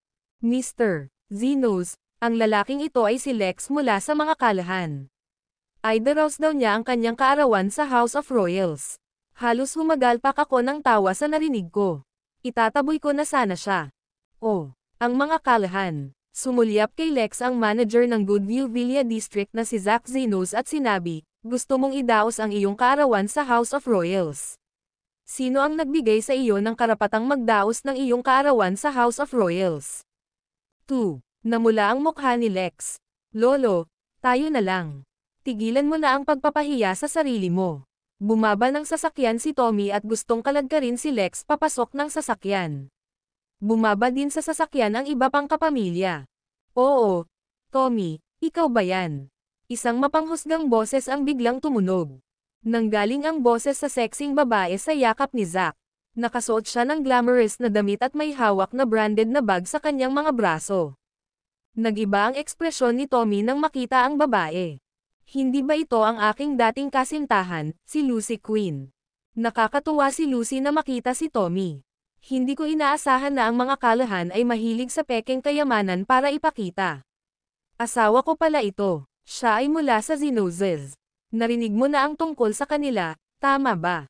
Ang Zenos ay nasa ilalim ng 5 Provinces Business Alliance, na nagtayo ng Goodview Villa District. Ang mga villa dito ay hindi bababa sa daan-daang milyong dolyar. Hindi ito isang lugar kung saan maaari kang bumili dahil lang sa may pera ka. Itinaas ni Lucy ang kanyang ulo at ipinulupot ang kanyang mga braso kay Zach. Tanging ang mga nasa antas grade 4 nanograms Kensington ang hitsurang bumili ng villa dito. Ang mga nakatira dito ay pawang mga bigwig mula sa buong bansa. Ang mga Zenoses ay nagmamay-ari ng 2 villa dito. Paano ipinagmamalaki ng mga kalahan ang tungkol sa pagdiriwang ng isang kaarawan sa pinakamarangyang villa sa Goodview Villa District? Sinulyapan ni Lucy si Tommy na may paghamak. Noong nakaraan, itinapon siya ni Tommy dahil mahirap siya at walang magandang background sa pamilya. Ngayon, nakapag-asawa na siya sa isang mayamang pamilya at nakasalubong niya ang isang taong minamaliit siya. Sa wakas ay pagkakataon na niya na ipaghiganti ang sarili. Salamat sa biyayang hindi mo ako pinakasalan noon, Tommy. Dahil sa iyo kaya ako nagpakasal sa mga Zenoses. Ang unang subsidiary ng Zenos ay mas mahusay kaysa sa pinagsama-samang negosyo ng kalahans. Dumilim ang mukha ni Tommy. Siya ay minamaliit, at kinutya, ngunit hindi siya nagalit. Sa sandaling iyon, kahihiyan lang ang naramdaman niya, at gustong-gusto niyang humanap ng butas na mapagtataguan. Ito ay dahil kilala niya ang mga Zenoses. Bilang miyembro ng 5 Provinces Business Alliance, ang negosyo ng pamilya Zenos ay higit na nakahihigit sa grade 4 nanograms Kensington. Ang grade 4 ay may malaking impluensya ngunit sa loob lamang ng Kensington at hindi karapat-dapat na pumasok sa 5 Provinces Business Alliance. Hindi ko inaasahan na magkikita kami dito ni Mr. Zenos. Nakangiting tumayo si Brody at inabot ang ulo. Kumusta, Ginoong Zenos? Mula ako sa mga Coleman at ako ay kasalukuyang kinatawan ng kapitan ng espesyal na unit ng pulisya sa North Kensington. Sino ka? Kilala ba kita? Sino ang mga Coleman? Sumulyap si Zach kay Brody at walang pakialam na sumagot. Binawi ni Brody ang kamay sa kahihiyan. Ang mga Coleman ay isang napakalaking sambahayan sa North Kensington, na may mga asset na higit sa 30 bilyong dolyar, ngunit siya ay minamaliit ng isang pangunahing miyembro ng 5 Provinces Business Alliance. Gayunpaman, hindi siya maaaring magalit dahil sa pagkakakilanlan ng kabilang partido. Di ba trabaho mo ito? Hindi mo ba alam kung anong lugar ito? Paano mo papayagan ang mga hindi awtorisadong tao sa lugar? Sinaman ng tingin ni Zach ang mga security guard at pinagalitan sila. Magagawa mo bang managot kung ang isang malaking pagbaril sa loob ay nagagalit? Talunin sila at itapon. Naiintindihan. Biglang naging agresibo ang mga security guard matapos silang makipag-usap. Kinuyam nila ang kanilang mga una. Arg! Sigaw ng sakit ang narinig sa labas ng Goodview Villa District. Ang mga kalahan ay sinuntok at sinipa ng 12 ng mga security guard. Maging ang asawa ni Wendy na si Brody ay hindi rin nakaligtas. Si Brody, ang deputy captain ng isang specialized police unit, ay sinipa at tinapakan ng mga security guard, na nag-iwan ng mga bakas ng paa sa kanyang mukha. Ang video na ito ay edited by Urban Storytelling. Kabanata 184. Bilang deputy captain ng specialized police unit, si Brody ay sinanay sa pakikipaglaban, at ang mga security guard ay walang kalaban-laban para sa kanya. Gayunpaman, hindi siya nang ahas na lumaban dahil miyembro ng pamilya ng Zenozes ang nag-utos ng pambubugbog. Ang mga Zenozes ay mga miyembro ng Five Provinces Business Alliance. Ang Five Provinces Business Alliance ay parang isang family of friend na sino man sa kanila ay katumbas ng paggawa ng mga kaaway sa lahat ng miyembro ng Business Alliance. Natatakot siyang masaktan sila. Humingi ng awa ang mga kalahan habang sila ay binubugbog. Lumapit si Zack, ibinaba ang ulo, at tinapakan si Lex. Balita ko napaka-ego mo daw, matandang lalaki. Gumawa pa siya ng peking imbitasyon para dumalo sa seremonya ng succession ng Blythe King. Ngayon, sinusubukan niyang ipagdiwang ang kanyang kaarawan sa Goodville Villa District. Magwala, babaliin ko ang dati mong paa kapag nakita kita ulit dito, dumura. Dinuraan ni Lucy ng laway si Tommy at pinahiya ito ng mayabang, minamaliit mo ang mahirap na pamilya. Tingnan mo kung sino ang nakaluhod ngayon. Tama na, hindi tayo dapat mag-aksaya ng oras sa pagsasalita ng basura. Hinayla ni Zack si Lucy at umalis. Bagamat segunda mano si Lucy, magaling siyang maglingkod at magpasaya sa mga lalaki.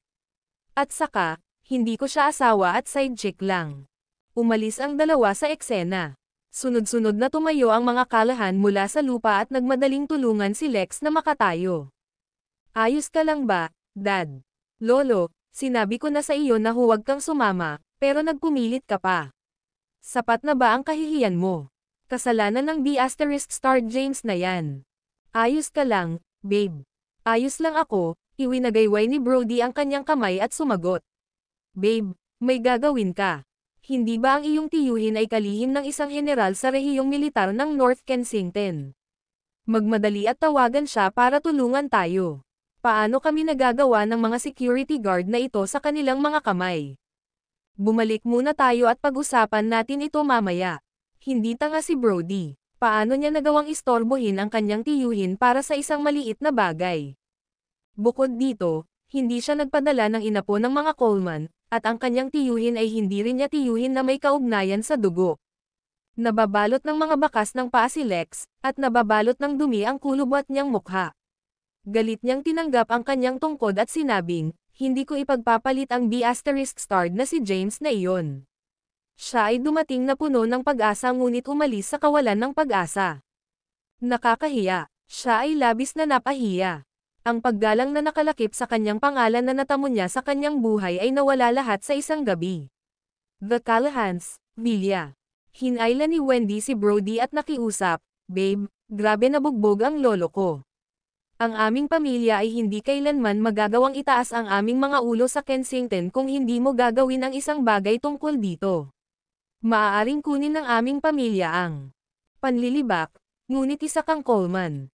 Ang mga Coleman ay isa sa pinakamalaking pamilya sa North Kensington. Hindi ba magdudulot ng kahihiyan sa pangalan ng pamilya kung may lumabas na balita? Sumasang-ayon ako, Brody. Dapat mong tawagan ang iyong tiyuhin. Ang mga Zenozes ay wala sa harap ng isang general. Kailangan pa rin nilang iyuko ang kanilang mga ulo ng masunurin. Ang tiyuhin mo ang sekretarya ng general at ang lahat ng tao, sa kanya. Nag-aapoy na rin si Tommy sa galit sa kanyang puso. Gayunpaman, ang taong nanlilibak sa kanya ay ang kanyang dating kasintahan. Paano niya itataas ang kanyang ulo kung malaman ito ng kanyang mga dati ng kaklase? *man that James. Umupo si Lex sa sofa na may galit na galit. Brody, biktima ka rin sa pangyayaring ito. Dapat lumapit ang mga Coleman para tumulong. Hinikayat siya ni Howard. Noong una, gusto ni Brody na hayaan na lang ito at huwag nang pakialaman. Gayunpaman, gusto niyang maging maganda sa harap ng mga kalahan. Tatawagan ko siya. Kinuha niya ang phone niya at naglakad papunta sa pinto. "You tito, ako po ito, Brody.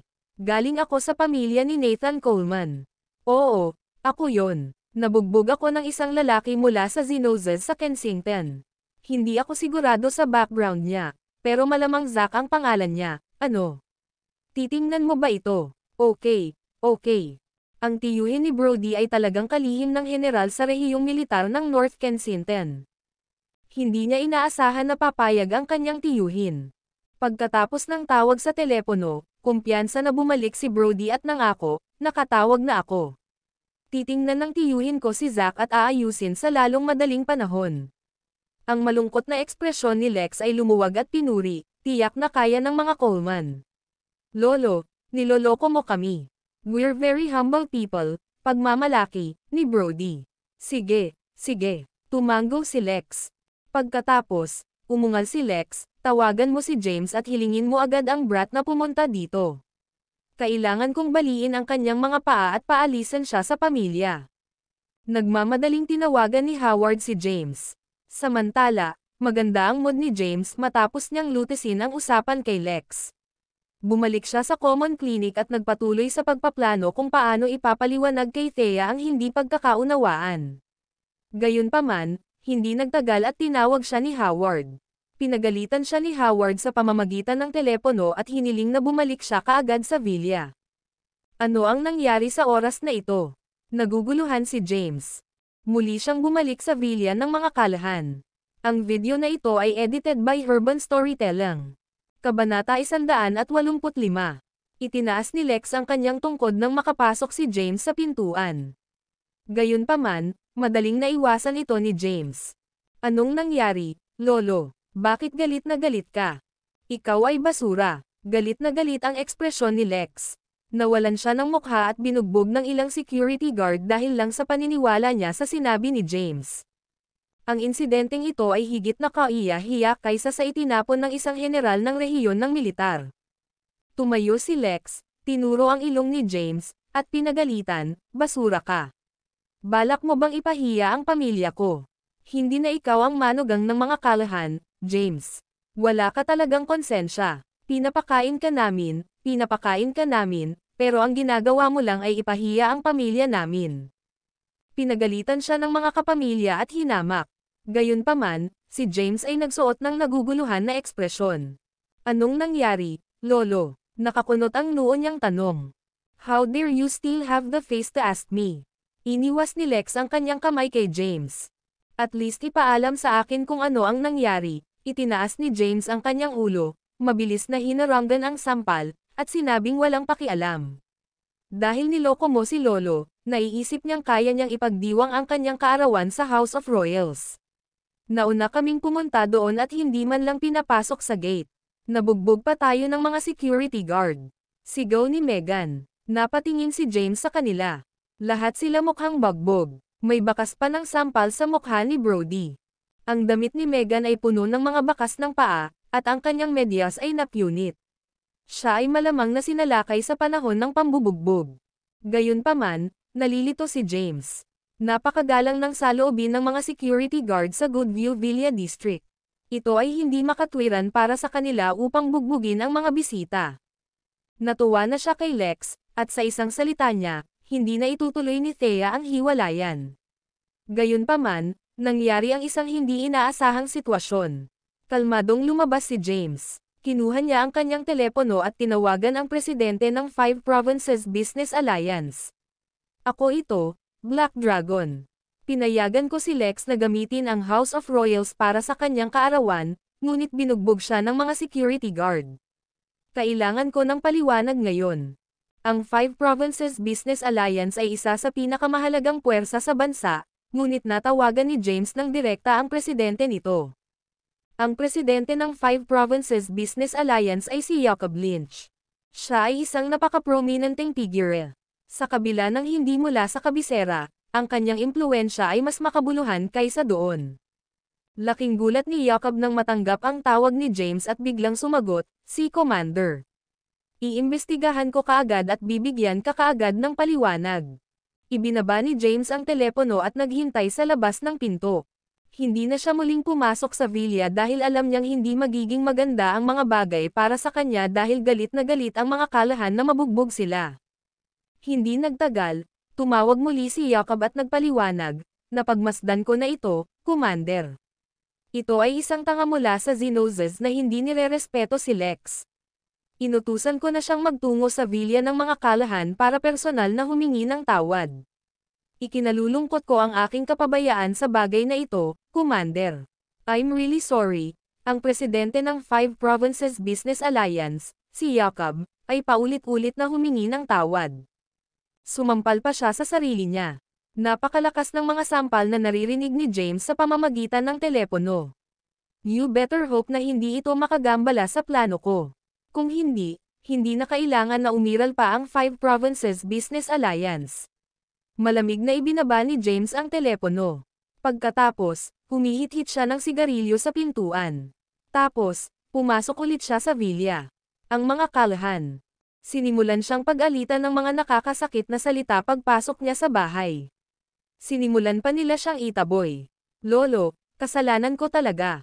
Bakit hindi mo sabihin sa akin ng maaga na gusto mong tingnan ang venue? Nakaayos na ako, but still, you'd have to tell me beforehand if you want to go, nakangiting sabi ni James. Secure arrangements. Gusto mo pa bang ipagpatuloy ang iyong pag-arte kahit hanggang ngayon? Papatayin kita. Kinuha ni Tommy ang isang ashtray at ibinato kay James. Iniwasan ito ni James. Bang! Tumama ang ashtray sa lupa at agad na nabasag. Nagdilim ang ekspresyon ni Lex, at nanginginig ang buong katawan. Itinaas niya ang kanyang tungkod at inihampas kay James habang pinapagalitan, "Why you? Umalis ka na dito. Simula ngayon, hindi ka na manugang ng pamilya natin." Mabilis na tumayo si James at tumakas. Dahil galit pa rin si Lex, mas mabuti pang huwag na lang niya itong galitin. Binalak niyang bumalik matapos humingi ng tawad ang mga tao mula sa 5 Provinces Business Alliance. Magiging maayos na ang lahat sa panahong iyon. Nakatakas si James mula sa villa ng mga kalahan at narinig niyang sonaran ng pamilya ang pinto. Makalipas ang 20 minuto, lumitaw ang konseho ng 5 probinsya ng Business Alliance sa labas ng villa ng mga kalahan na kinaladkad sina Zack at Lucy, pati na rin ang ilang mga security guard na bumugbog sa mga kalahan na sumusunod sa likuran. Ang video na ito ay edited by Urban Storytelling. Kabanata 186. Ang 5 Provinces Business Alliance ay may kinatawan sa bawat lungsod ng 5 probinsya. Ang pinuno ng bawat pamilya ay isang miyembro ng konseho ng alyansa sa negosyo. Mayroon ding isang pamilya mula sa Kensington na sumali sa 5 Provinces Business Alliance, the Watsons. Ang Watsons ay hindi kabilang sa Great 4 Nanograms Kensington ngunit may higit na napakalaking asset kaysa sa kanila. Kinilala sila bilang isa sa pinakamagagandang sambahayan sa Kensington. Nasa isang pulong ng kumpanya ang miyembro ng konseho ng Kensington para sa 5 Province Business Alliance, si Gavin Watson, nang bigla siyang makatanggap ng tawag mula sa Pangulo. Galit na galit ang Pangulo sa tawag habang ipinapaliwanag niya ang pangkalahatang sitwasyon. Agad na tinawagan ni Gavin ang mga Xenozes at personal na dinala ang huli, ang kanyang maliit na kasintahan, at 12 ng mga security guard na nagpatong ng kanilang mga kamay sa mga kalahan upang tabyusan ang kanilang mga sarili. Sa villa ng mga kalahan, hindi pa rin maayos ang mga miyembro ng pamilya matapos ang nangyari. "May balita na ba, Brody?" Hindi maiwasang magtanong ni Tommy. Walang tiwala si Brody. Kung tutuusin, ang mga taong tumalo sa kanila ay mula sa Xenozes. Hindi sasaktan ng mga Coleman ang Xenozes para sa isang hindi direktang miyembro ng pamilya na tulad niya. Biglang tumunog ang doorbell. Binuksan ni Megan ang pinto at napatulala siya nang makita ang mga tao sa labas. 12 ng tao ang nakaluhod sa labas ng pinto ng villa. Di ba ito si Zack, ang kanyang kalaguyo, at ang 12 ng mga security guard na bumugbog sa amin dati? Nalaglag ang panga ni Megan sa gulat. Isang lalaking nasa 40s na ang humakbang na may paghingi ng tawad.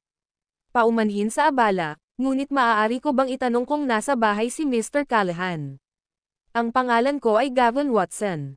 Ako ay miyembro ng konseho ng Kensington mula sa 5 Province Business Alliance. Ano? Bulalas ni Megan. Miyembro ng konseho ng Kensington ng 5 Province Business Alliance. Personal siyang pumunta sa villa ng mga Callahan. At saka, bakit sila nakaluhod? Lolo, lumabas ka dali, tumalikod si Megan at tinawag si Lex. Lumapit si Lex dala ang kanyang tungkod. Nakita niya si Gavin na nakatayo sa labas ng pinto, at nanginginig ang buong katawan niya. Yumuko siya ng may paggalang at binati, W, Mr. Watson, ano ang nagdala sa iyo dito? Lumabas si Lex sa pinto. Nalaglag ang panga niya sa gulat matapos makita si Zack at ang iba pa na miling sa sahig. Magalang na sabi ni Gavin, Mr. Callahan. Ang tanga na ito mula sa Xenos ay kumilos ng walang galang. Ikaw, at naparito ako para humingi ng tawad sa nangyari. Dinala ko sila sa iyo para humingi ng tawad. Ang mga taong ito ay nasa iyo. Nagulat si Lex at natahimik sandali. Kailan siya nagkaroon ng ganoong kalakas na impluwensya? Isang miyembro ng konseho ng 5 Provinces Business Alliance ang personal na dumating upang humingi ng tawad. Kahit isang miyembro ng Xenozes sa ilalim ng 5 Provinces Business Alliance ay lumuhad sa harap niya. Naglakad na rin palabas ng villa sina Howard, Tommy, at ang iba pa. Napaawang din ang kanilang mga bibig nang makita si Zack at ang iba pa na nakaluhod sa labas ng kanilang bahay. Parang may nakita silang nakakatakot. Anong meron dito, Lolo? Naguguluhan si Tommy. Nang makitang nanatiling tahimik si Lex ng napakatagal na panahon, pasimpleng hinawakan ni Gavin si Zack sa buhok at itinaas mula sa lupa. Pagkatapos, ilang beses niyang ikinaway ang kanyang mga kamay sa huli. Sampal, sampal, sampal. Umalangaw ang malulutong na tunog ng sampal. Nagsuka ng dugo si Zack matapos makatanggap ng ilang sampal. Hindi man lang siya ng ahas na lumaban at pasimpleng umiyak, humihingi ng awa, Mr. Callahan, nagkamali ako. Ako ay isang tanga upang hindi igalang ka. Hindi ko alam na kilala mo ang general. Pakiusap, tretuhin mo ako bilang isang tanga na nagkamali at hayaan mo na lang akong umalis. General. Biglang naintindihan ni Lex ang sitwasyon. Agad namang natuwa si Brody na sumunod sa labas. Sa kanyang pananaw, dapat ay dahil ipinaghiganti siya ng kanyang tiyuhin pagkatapos matanggap ang kanyang tawag sa telepono. Ang video na ito ay edited by Urban Storytelling. Kabanata 187. Humakbang si Brody at sinipa si Zack. Siya ay isang dalubhasang opisyal ng unit ng pulisya at sa gayon ay nagkaroon ng higit na lakas sa kanyang sipa. Gayunpaman, hindi siya ng ahas na magreklamo at muling bumangon para lumuhad. Naging mayabang si Tommy at kumpiyansa siyang naglakad. Lumapit siya at lumuhad sa harap ni Lucy. Pagkatapos, itinaas niya ang baba niya para itaas ang ulo niya. Natatandaan mo bang ni mo ako, Lucy? Sabi niya with an undisguised smugness. Nanginginig sa takot si Lucy at humingi ng awa. Tommy, nagkamali ako. Patawarin mo ako. Seguridad. Lumapit ang dalawang security guard ng Callahan at nagtanong, Mr. Tommy, anong order mo? Bugbugin sila. Itinuro ni Thor ang mga security guard na nakaluhod sa lupa at nagutos. Naiintindihan. Naghilamos ang dalawang security guard at sinimulang bugbugin si Zack at ang mga security guard na nakaluhod pa rin sa lupa. Patuloy na daing ang umalangaw sa labas ng villa ng mga Callahan. Labis na nasiyahan si Tommy sa nakita. Nagtaas ng ulo si Brody. Si Wendy, na asawa ni Brody, ay nagkaroon din ng pagtaas sa pagmamalaki. Ito ang pakinabang ng pagkakaroon ng isang tao sa rehiyon ng militar sa kanilang panig. Paano kung ang iba ay may mas maraming pera? Kinailangan pa nilang magmakaawa at humingi ng awa sa isang salita mula sa isang kilalang tao sa loob ng rehiyon ng militar. Sumulyap si Gavin kay Lex at nagtanong, Mr. Callahan, lumuhad na ang tanggang ito at inamin ang kanyang pagkakamali. Sana nasiyahan ka. Nabalitaan kong ipinagdiriwang mo ang iyong 80 kaarawan sa loob ng 2 araw. Ito ay gaganapin sa House of Royals, tama ba? Siguradong magdadala ako ng napakagandang regalo para ipagdiwang ang iyong kaarawan sa House of Royals. Anong ibig mong sabihin na gaganapin sa House of Royals, Mr. Watson? Maaari kong i-hold ang aking kaarawan sa House of Royals. Nanginginig ang katawan ni Lex. Oo naman. Nagutos ang general, si G. Callahan. Sige at ayusin mo ang iyong kaarawan. No one would dare to stop you again, nagmamadaling sagot ni Gavin. Haha, humagalpak ng tawa si Lex. Tuwang-tuwa siya sa sandaling iyon. Ang hindi kasiya siya sa pambubugbog kanina ay nawala lahat. Kinawian niya ang kanyang kamay at sinabing, tama na. Pwede mong itigil ang pambubugbog. Huminto ang dalawang security guard. Sa kabilang banda, hinawakan ni Tommy si Zack na nakaluhod pa rin na puno ng dugo. Tinapik-tapik ng una ang namumula at namamagang mukha ng huli at pagkatapos ay binalaan siya, "You better remember this, brat. Kahit na ang mga Callahan ay hindi isang napakalaking sambahayan, mayroon kaming mga koneksyon sa lahat ng dako at kahit nakilala ang general." Oo, itatago ko ito sa isip ko. Hindi man lang naglakas loob na makipagtalo si Zack. Sige, dapat ay naayos na nito ang problema, di ba, Mr. Callahan? Maaari mo bang pakisabihan ang iyong koneksyon para patawarin kami? Sumulyap si Gavin kay Lex ng may pag-asa. Binalaan siya ni Mr. Lynch na magkakaroon ng malaking problema kapag hindi sila nakatanggap ng kapatawaran ni Lex. Sige, hahayaan na natin ito. Mr. Watson, halika sa loob at maupo. Masayang tumawa si Lex. Kinawian ni Gavin ang kamay at tumanggi, Mr. Callahan, natatakot akong hindi kita ma-entertain. Gayunpaman, sisiguraduhin kong may dalang magandang regalo sa House of Royals para ipagdiwang ang iyong kaarawan. Sinipa niya si Zack at umungol, basura, salamat kay Mr. Callahan sa kanyang pagpapatawad. Maraming salamat sa iyong pagpapatawad, Mr. Callahan. Kasunod noon ay agad na umalis si Gavin kasama si Zack at ang iba pa. Pagkaalis ay pinunasan ni Gavin ang pawis sa mukha at tinawag si Jacob, P. President, I've got the forgiveness of Lex. Siya nga pala, sino itong general na paulit-ulit mong binabanggit? Mas mabuting huwag mo nang itanong kung ano ang hindi mo dapat itanong. Ibinaba ni Jacob ang telepono. Villa ng mga Callahan. Haha, proud ako na may apo akong katulad mo. Ang mga Coleman ay talagang isang napaka-impluwensyang pamilya. Ang miyembro ng konseho ng Kensington ay personal na bumisita sa amin upang humingi ng kapatawaran sa isang tawag lamang sa telepono. Pinayagan pa niya akong idaos ang aking kaarawan sa House of Royals. Pinamukha mo talaga ako. Tawa ng tawa si Lex. Hindi talaga inaasahan ni Brody na hikayatin ng kanyang tiyuhin ang general na makialam sa usapin. Itinuwid niya ang kanyang likod at sinabing, nangako ang Blythe King na gagawin ang aking tiyuhin na pangatlo sa pinakamakapangyarihang tao na namamahala sa rehiyon ng militar sa loob ng 5 taon. Gayunpaman, Lolo, dapat tayong maging mahinahon. Maganda ang mood ni Tommy matapos maibsan ang galit. Aniya, Brody, ito ay isang bagay na karapat-dapat na ipagmalaki. Lolo, pumunta tayo sa House of Royals at tingnan kung paano ito palamutihan. Agad namang pinuri ni Meghan, the best ka, Brody. Si Wendy naman ay nagsuot ng mahinhin at hinawakan si Brody. Oo naman, ang asawa ko ang deputy captain. Sa loob ng 2 taon, mapopromote na siya bilang kapitan. Ang video na ito ay edited by Urban Storytelling. Kabanata 188. Pinaulanan ng papuri ng buong pamilya si Brody.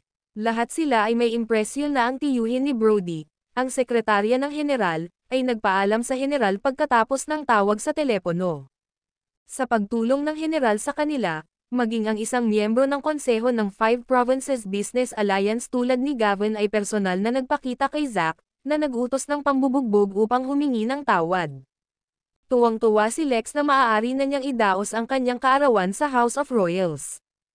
Agad siyang nagsagawa ng press conference para ipahayag ang balita.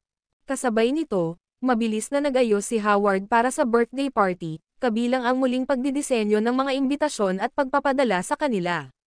Samantala, si James, na nananatili sa Henry's Common Clinic, ay nakakita ng balita tungkol sa press conference ni Lex sa telebisyon. Agad niyang nalaman na nalutas na ang problema at isang kinatawan ng 5 Provinces Business Alliance ang nagpakita sa kanilang pintuan upang humingi ng tawad. Dahil naayos na ang lahat, muli siyang bumalik sa villa ng mga Callahan.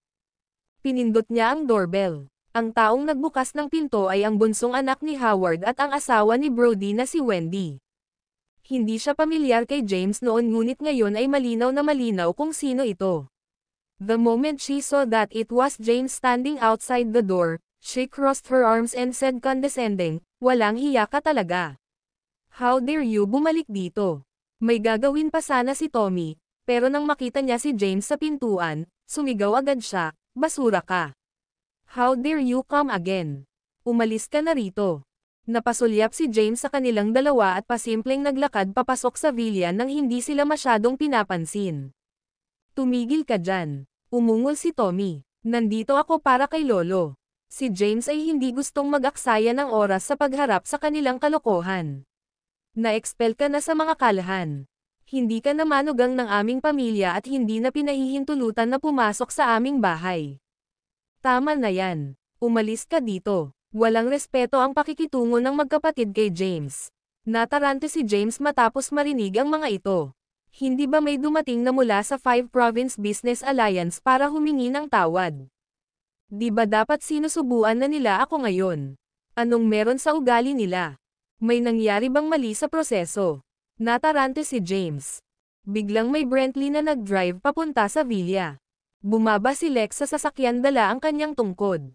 Kasama niya sina Howard at Brody. Si Lex ay nagmamadaling umuwi pagkatapos magsagawa ng kanyang press conference upang ipahayag ang bagong lugar para sa kanyang ika-80 kaarawan. Maraming salamat sa pagkakataong ito, Brody. Pinaganda mo talaga ako. Lolo, House of Royals lang po. Hindi ito espesyal. Dapat tayong patuloy na manatiling mapagpakumbaba. Natural na sabi ni Brody. Sige, manatiling humble. Naglakad ang dalawa patungo sa bahay habang nag-uusap. Nakita ni James na bumababa si Lex sa kanyang sasakyan at agad na lumapit sa kanya na may matingkad na ngiti. Tingnan mo, Lolo, hindi ako nagsinungaling sayo. Maaari mo talagang i-hold ang iyong kaarawan sa House of Royals. Bakit hindi mo sinabi sa akin bago ka pumunta doon? Bumalik ako at tinawagan ang aking amo at pinatulong sa kanya na ayusin ang hindi pagkakaunawaan at humingi ng tawad ang 5-Province Business Alliance. Sampal. Lumapit si Tommy kay James at hinampas ang ulo nito. Basura ka. Dahil sayo kaya tayo nabugbog. Ang bayaw ko ang nagayos ng isyo at nakakuha ng permiso kay Lolo na idaos ang kanyang kaarawan sa House of Royals. How dare you try to steal credit for it? Galit na galit si Lex nang makitang muli si James. Ibinato niya ang kanyang tungkod kay James. Nakaiwas si James sa oras. Tumabi siya at sinulyapan si Brody sa tabi ni Lex. Ikaw ang nag-ayos nito. Tumayo ng tuwid si Brody at inayos ang korbata habang nagyayabang, ang ginawa ko lang ay tumawag sa telepono. Ang mga Coleman ay napaka-impluwensyang tao. Hindi ito maiintindihan ng isang live-in na manugang na tulad mo. Lumapit sa kanya si Wendy at hinawakan ang braso niya. Tapos, tinignan niya si James ng masama. Ang aking asawa ay ngayon ang representante na kapitan ng espesyal na unit ng pulisya sa North Kensington. Ang kanyang tiyuhin ay ang kalihim ng isang general sa rehiyong militar ng North Kensington. Nagawa niyang ayusin ang isang maliit na bagay sa isang tawag lang sa telepono. Dumilim ang mukha ni James. May ibang kumikilala muli para sa kanyang mga pagsisikap. Lolo, naniniwala ka ba sa kanya? Napatingin si James kay Lex. Oo naman. Bakit ako maniniwala sa iyo? Sabi ni Lex na may bahid ng mukha. Ang video na ito ay edited by Urban Storytelling. Kabanata 189. Biglang may kotseng papalapit sa villa. Isang matangkad at maputi ang balat na babae na nakasuot ng propesyonal na damit ang lumabas sa kotse. Ang babae ay si Thea. Matapos niyang sakupin ang kumpanya, napansin niya ang ilang problema sa pananalapi pagkatapos suriin ang mga dokumento. Kaya, pumunta siya sa villa upang magtanong tungkol dito. Sa hindi inaasahang pagkakataon, nakita niya si James na nakatayo sa harap ng villa ng mga kalahan pagkababa niya ng sasakyan. Natigilan siya ngunit inayos ang sarili, lumapit, at binati, Lolo. Lamambat ang ekspresyon ni Lex, at sumilay ang ngiti sa kanyang mukha nang makita si Thea. Anong dinala mo dito, Thea? Lolo, inaayos ko ang mga dokumento sa pananalapi ng kumpanya at nakakita ako ng ilang problema na gusto kong itanong. Sige, mag-usap tayo sa loob. Bagamat maganda ang ugali ni Lex kay Thea, nagbago ang ekspresyon ng mukha niya nang masulyapan niya si James. Agad niya itong sinaway. Pumasok ka at ayusin mo ang issue mo kay Thea dahil nandito siya ng personal. Sumulyap si Thea kay James at pumasok ng bahay nang walang sabi-sabi sa kanya. Kalmadong pumasok si James sa villa. Ang villa ng mga kalahan, sala. Ang mga miyembro ng pamilya ay nakaupo sa paligid ng silid. Gayunpaman, nanatiling nakatayo si James. Bakas sa mukha ni Thea ang galit matapos malaman ang buong pangyayari. Sobrang nakakahiya, masyadong nakakahiya. Hindi niya inasahan na linlanggan ni James si Lex sa pamamagitan ng pangakong maaari nitong ipagdiwang ang kanyang kaarawan sa House of Royals para maiwasan ang hiwalayan. Tuwang-tuwang pumunta si Lex upang tingnan ang venue ngunit sa halip ay nabugbog. Matapos ayusin ni Brody ang isyo, tahasan siyang dumating upang i-claim ang kredito para dito. James, binaygo mo talaga ako. Sumulyap si James kay Thea at tinanong, Thea, kahit hindi ka naniniwala sa akin. Di ba dinala kita sa House of Royals?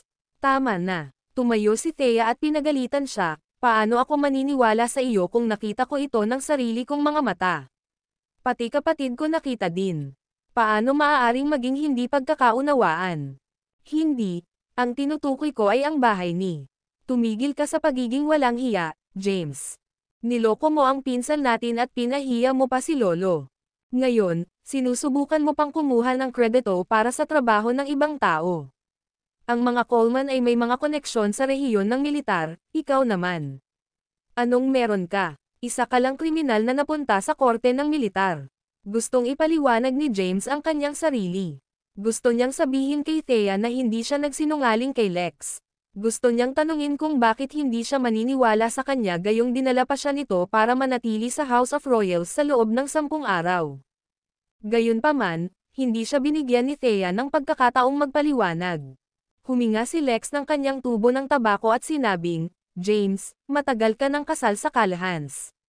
Gayunpaman, hindi ka nakarapat-dapat kay Thea ngayon. Bibigyan kita ng $1,000,000 para hiwalayan siya, at simula ngayon, wala ka nang gagawin sa mga kalahan. Bagamat nabugbog si Lex dahil kay James, nalutas ni Brody ang problema at binigyan siya ng pagkakataong ipagdiwang ang kanyang kaarawan sa House of Royals. Maganda ang mood niya at ayaw niyang mag-aksaya ng oras kay James. Willing siyang mag-alok ng pera kay James para iwan niya si Thea. James, magmadali at pasalamatan si Lolo sa kanyang kabutihang loob. Alam mo ba kung magkano ang pera sa $1,000,000? Hinding-hindi ka magiging sundalo sa buong buhay mo.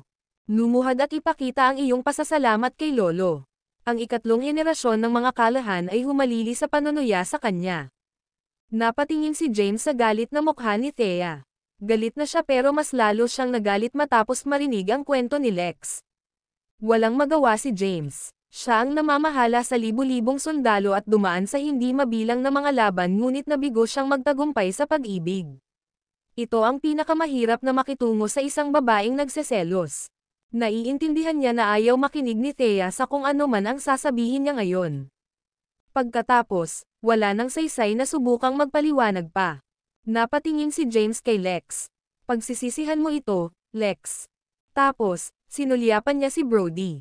Sekretarya ng isang general sa North Kensington Military Region. Well, naalala ko ito ng malinaw. Bukas, pareho kayong mag-impake ng iyong tiyuhin at umalis sa militar. Haha, mamamatay ako sa kakatawa. Lumabas ka na. Alam mo ba kung anong ranggo ang pangkalahatang kalihim sa militar? Sino ka sa tingin mo? Ang Blythe King. Binata, hindi mo dapat takbuhan ang iyong bibig. Galit na galit si Brody. Umalis ka dito. Nang makitang hindi nasisiyahan si Brody, agad na itinaboy ni Lex si James.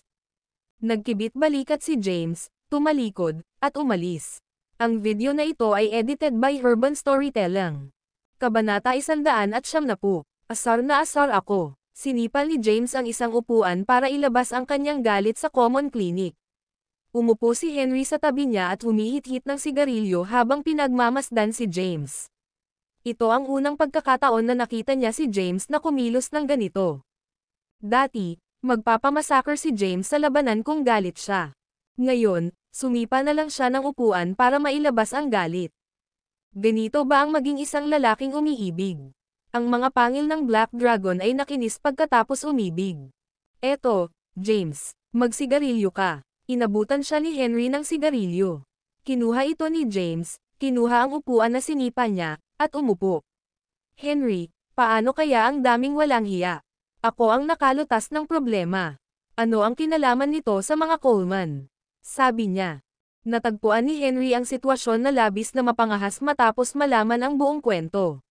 Sino pa ba ang dapat sisihin? Sarili mong kasalanan. Ang mga Callahan ay desperado na susubok sa iyo kung ibinunyag mo lang sa kanila ang iyong pagkakakilanlan. At saka, kumpara kay Brody, na may tiyuhin bilang sekretarya ng general, sino ang maniniwala sa isang live-in na manugang? May katuturan, pero, nag-aapoy ang galit sa puso ko ngayon. Kailan pa ako naging walang magawa noon? Henry, tulungan mo akong malaman ang pangalan ng sekretarya ng general na ito mula sa mga Coleman. Tawagan ang Blythe King at ipasa ang aking order. Teka, baka maghintay ako ng kaunti. Huminto si James. Paano niya nagawang bitawan ang mga ito ng ganoon kadali? Magpadala ng isang tao sa villa ng mga Callahan at ligtas na dalhin sila sa House of Royals. Maghihintay ako hanggang sa birthday party. Hehe, ngumiti ng masama si James. Nagbago ka na James. Napatingin si Henry kay James. Noong nakaraan, hindi magdadalawang isip si James na kumilos. Ngunit ang kasalukuyang James ay nagpaplano ng ilang pamamaraan dahil lamang sa kaunting kalungkutan sa kanyang puso. Inikat ni James ang mata kay Henry. Ilang beses ko nang sinabi sa iyo. Nasa Kensington kami, ang lungsod ng kapayapaan. Hindi namin magagamit ang aming mga pamamaraan ng South Plain. Sagot ni Henry sabay roll eyes din. Bueno, iniisip ko kung sino ang nagsagawa ng pagpatay hindi pa katagal. Una, mayroong Ella Corporation.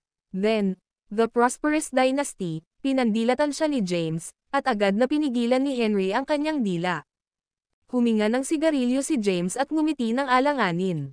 Hindi ko napigilan ang emosyon ko kasi related kay Thea. Hindi na mauulit ang mga ganitong bagay sa hinaharap. Ako na ang mag-aayos ngayon din. Walang ibang magawa si James, kaya nanatili siya sa common clinic. Ngayon ay isang araw na nagkakahalaga ng pagdiriwang sa mga Callahan. Ang balita tungkol sa kaarawan ni Lex Callahan ay kumalat sa buong Kensington.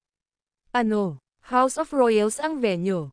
Talaga bang may awtoridad si Lex? Narinig ko na ang House of Royals ay pag-aari ng isang bigwig, di umano'y ang Blythe King. Lahat ng tao sa Kensington ay nagchichismis tungkol sa balita.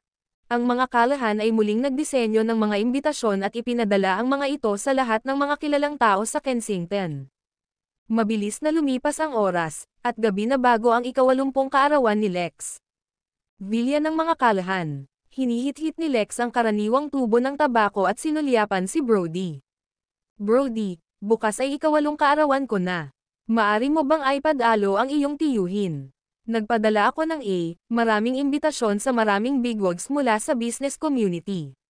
Gayunpaman, wala akong anumang koneksyon sa mga tao sa militar o politikal na bilog. Kakailanganin ko ang isang taong napaka-impluwensyang mag-aayos ng mga bagay-bagay. Lolo, maaari kong subukang tawagan at tanungin siya, ngunit wala akong maipapangako. Sige, sige. Salamat, Brody. Agad na tumawag si Brody sa telepono. Tito, si Brody. Gusto kong itanong kung libre ka bukas. 80 kaarawan ng lolo ng aking asawa bukas na gaganapin sa House of Royals ang itinayo ng 5 Provinces Business Alliance. Nais kang imbitahan ni lolo para sa ilang inumin. Libre mo. Darating din ba ang general? Okay, mabuti, mabuti. Namula ang mukha ni Brody sa tuwa pagkatapos niyang i-end ang tawag. Lolo, tinawagan ko ang aking tiyuhin, at sinabi niya na pupunta siya doon sa oras kasama ang general. Isa siya sa mga pinakamaimpluwensyang tao sa rehiyon ng militar ng North Kensington. Mayroon siyang 1-star ranking sa kanyang balikat at isang pag-iral sa parehong antas ng Blythe King. Haha, tumawa si Lex. Sa pagdalo ng general, tiyak na laganap ang kanyang partido sa buong Kensington at maging sa 5 probinsya. Ang kanyang pangalan ay sa wakas ay kilala na bukas.